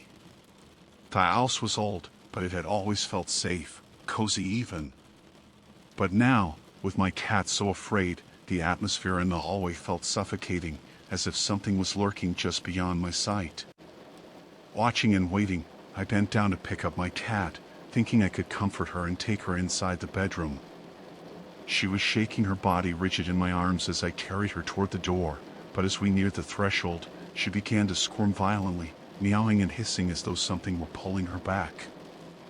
I set her down and stepped into the hallway, the weight of the house's silence pressing against me. The floor creaked under my feet. As I walked into the dim corridor, my cat bolted back into the living room, her paws tapping against the wooden floor. I felt her fear radiating off her, but still I had to know what was causing this. I turned around to face the hallway, half expecting to see someone standing in the dark, but there was nothing. The walls were lined with faded wallpaper, the same as it had always been. The air felt colder here, though, as if the temperature had dropped in the span of a few moments. I moved slowly down the hallway, my eyes scanning the space around me. There was a closet on the left and a few framed pictures hanging on the walls. Nothing seemed out of place, but the longer I stood there, the more I felt like something was wrong. The silence stretched unnaturally and I could feel a sense of presence in the air, as if someone or something was standing just out of sight. It was impossible to shake the feeling that I was now alone. I turned back toward the bedroom, my heart pounding in my chest. The hallway seemed longer now, the walls closing in around me. I made my way back to the room, my eyes starting around as though expecting something to emerge from the shadows. My cat was nowhere to be found, and I couldn't help but feel a pang of worry. Had she gone outside or had she hidden somewhere in the house? As I entered the bedroom, the door creaked behind me. The air felt thick with tension and I felt as though I had crossed some invisible boundary. The room was just as I had left it, with the bed neatly made and the soft light of the lamp casting a warm glow across the floor, but I couldn't shake the feeling that something was wrong. I turned quickly scanning the room, but there was nothing unusual. Still, my instincts told me I was not alone in here either. I shut the door behind me and locked it, hoping that my cat would return to me soon. She had always been a little skittish, but never to this extent. I sat on the edge of the bed trying to calm my racing thoughts, but every creak and groan of the house made me jump. The clock ticked steadily in the background, but it felt like the passage of time had slowed down and I couldn't escape the feeling of being watched. It wasn't until a few minutes later that I heard the soft sound of paws against the floor. I turned quickly expecting to see my cat, but it wasn't her. It was something else, something small and dark darting quickly past the corner of my eye. My breath caught in my throat and my heart skipped a beat. I turned my head to find nothing there, only the darkened hallway and the empty room. I stood up and moved toward the door, my hand hovering over the handle. The moment I opened it, I was greeted by an overwhelming sense of dread. The hallway was empty, just as it had been earlier, but now it felt colder. I could see the faintest shimmer of something in indistinct shadow near the end of the hall. I froze, not sure whether to move forward or retreat. The hairs on the back of my neck stood on end as I heard my cat's fearful hiss from the living room. It was enough to break the spell and I quickly closed the bedroom door. My heart was racing and my breathing was shallow as I tried to make sense of what had just happened. Was it my imagination or had something truly been there, and what had caused my cat to behave the way she had? I sat on the edge of the bed, pulling my knees to my chest. I tried to tell myself it was just a strange coincidence, but deep down I knew something was off. Something was in this house with me and I had no idea what it was. I had always felt safe here, but now every corner of the house felt ominous and unfamiliar. I thought about calling the police, but I hesitated. What would I even say that I received an anonymous note telling me to run? It sounded ridiculous, but the more I thought about it, the more I realized that I couldn't ignore it. It was too strange, too personal. Someone wanted me to do something and they had made sure I knew. But what did they expect me to do with this cryptic warning? Should I leave? Should I pack up everything and just go? A loud noise from the hallway snapped me out of my thoughts. My heart skipped a beat and I jumped up from the couch, rushing toward the door. I pressed my ear against it, listening for any sign of movement. There was nothing, just the muffled sound of distant footsteps. I backed away slowly, the fear growing in my chest. Whatever was going on, it felt like it was closing in on me and I had no idea what to do next. I opened the door carefully, just enough to peer through the crack. The hallway was empty. No one was there and the building remained eerily quiet. I stepped back, locking the door behind me. As I stood in the middle of the room, I realized that my safe, secure world had just been shattered. Someone knew something. They were close and they had left me a message. I decided to gather my things, to leave for a while to get away from whatever was happening. My head spun with panic, but I knew I couldn't stay here, not. After that note, I quickly packed a small bag with my hands trembling as I grabbed clothes and my phone. As I moved quickly, a single thought flashed through my mind. What if it was too late? What if whatever was happening was already underway? I glanced at my phone and saw a notification, a missed call. My breath caught in my throat as I checked. The number was unfamiliar, a random strain of digits. I didn't recognize it, but my instinct screamed at me to call back. What if this was connected to the note? I waited for a moment, unsure whether to call. My mind, torn between curiosity and fear, finally I pressed the number, my heart pounding. The phone rang 3 times before someone picked up. The voice on the other end was distorted as though they were speaking through some kind of filter. "You're running out of time," they said, their voice cold and detached. "You need to leave now." Then the line went dead. I stood frozen, the phone still pressed to my ear. My mind raced as I processed what had just happened. The voice was low, almost unrecognizable, but it felt familiar in a way that made my skin crawl. Had they been watching me? Had they known I was going to call? The hair on the back of my neck stood up as I realized the truth. I wasn't just dealing with a random threat. This was something personal. Someone had been watching me and they had known exactly how to get my attention. I quickly grabbed my bag and headed for the door. The feeling of urgency surged inside me. There was no time to waste. The message had been clear: run. I had no idea what I was running from or who was behind it, but I knew I couldn't stay here, not anymore. As I stepped outside, the cool night air hit me and I felt a slight relief, but it was short-lived. Every noise, every shadow felt like a potential threat. I walked quickly, my senses heightened, but the fear didn't subside. I had no idea where I was going or even what I was supposed to do next, but one thing was certain: I was not safe and I had no choice but to keep running. I didn't stop until I reached the edge of the city, my mind racing with questions I couldn't answer. But in that moment, I knew one thing: I was free for now. Whoever had sent that message, whoever had been watching, I had escaped for the time being, and for the first time in what felt like forever.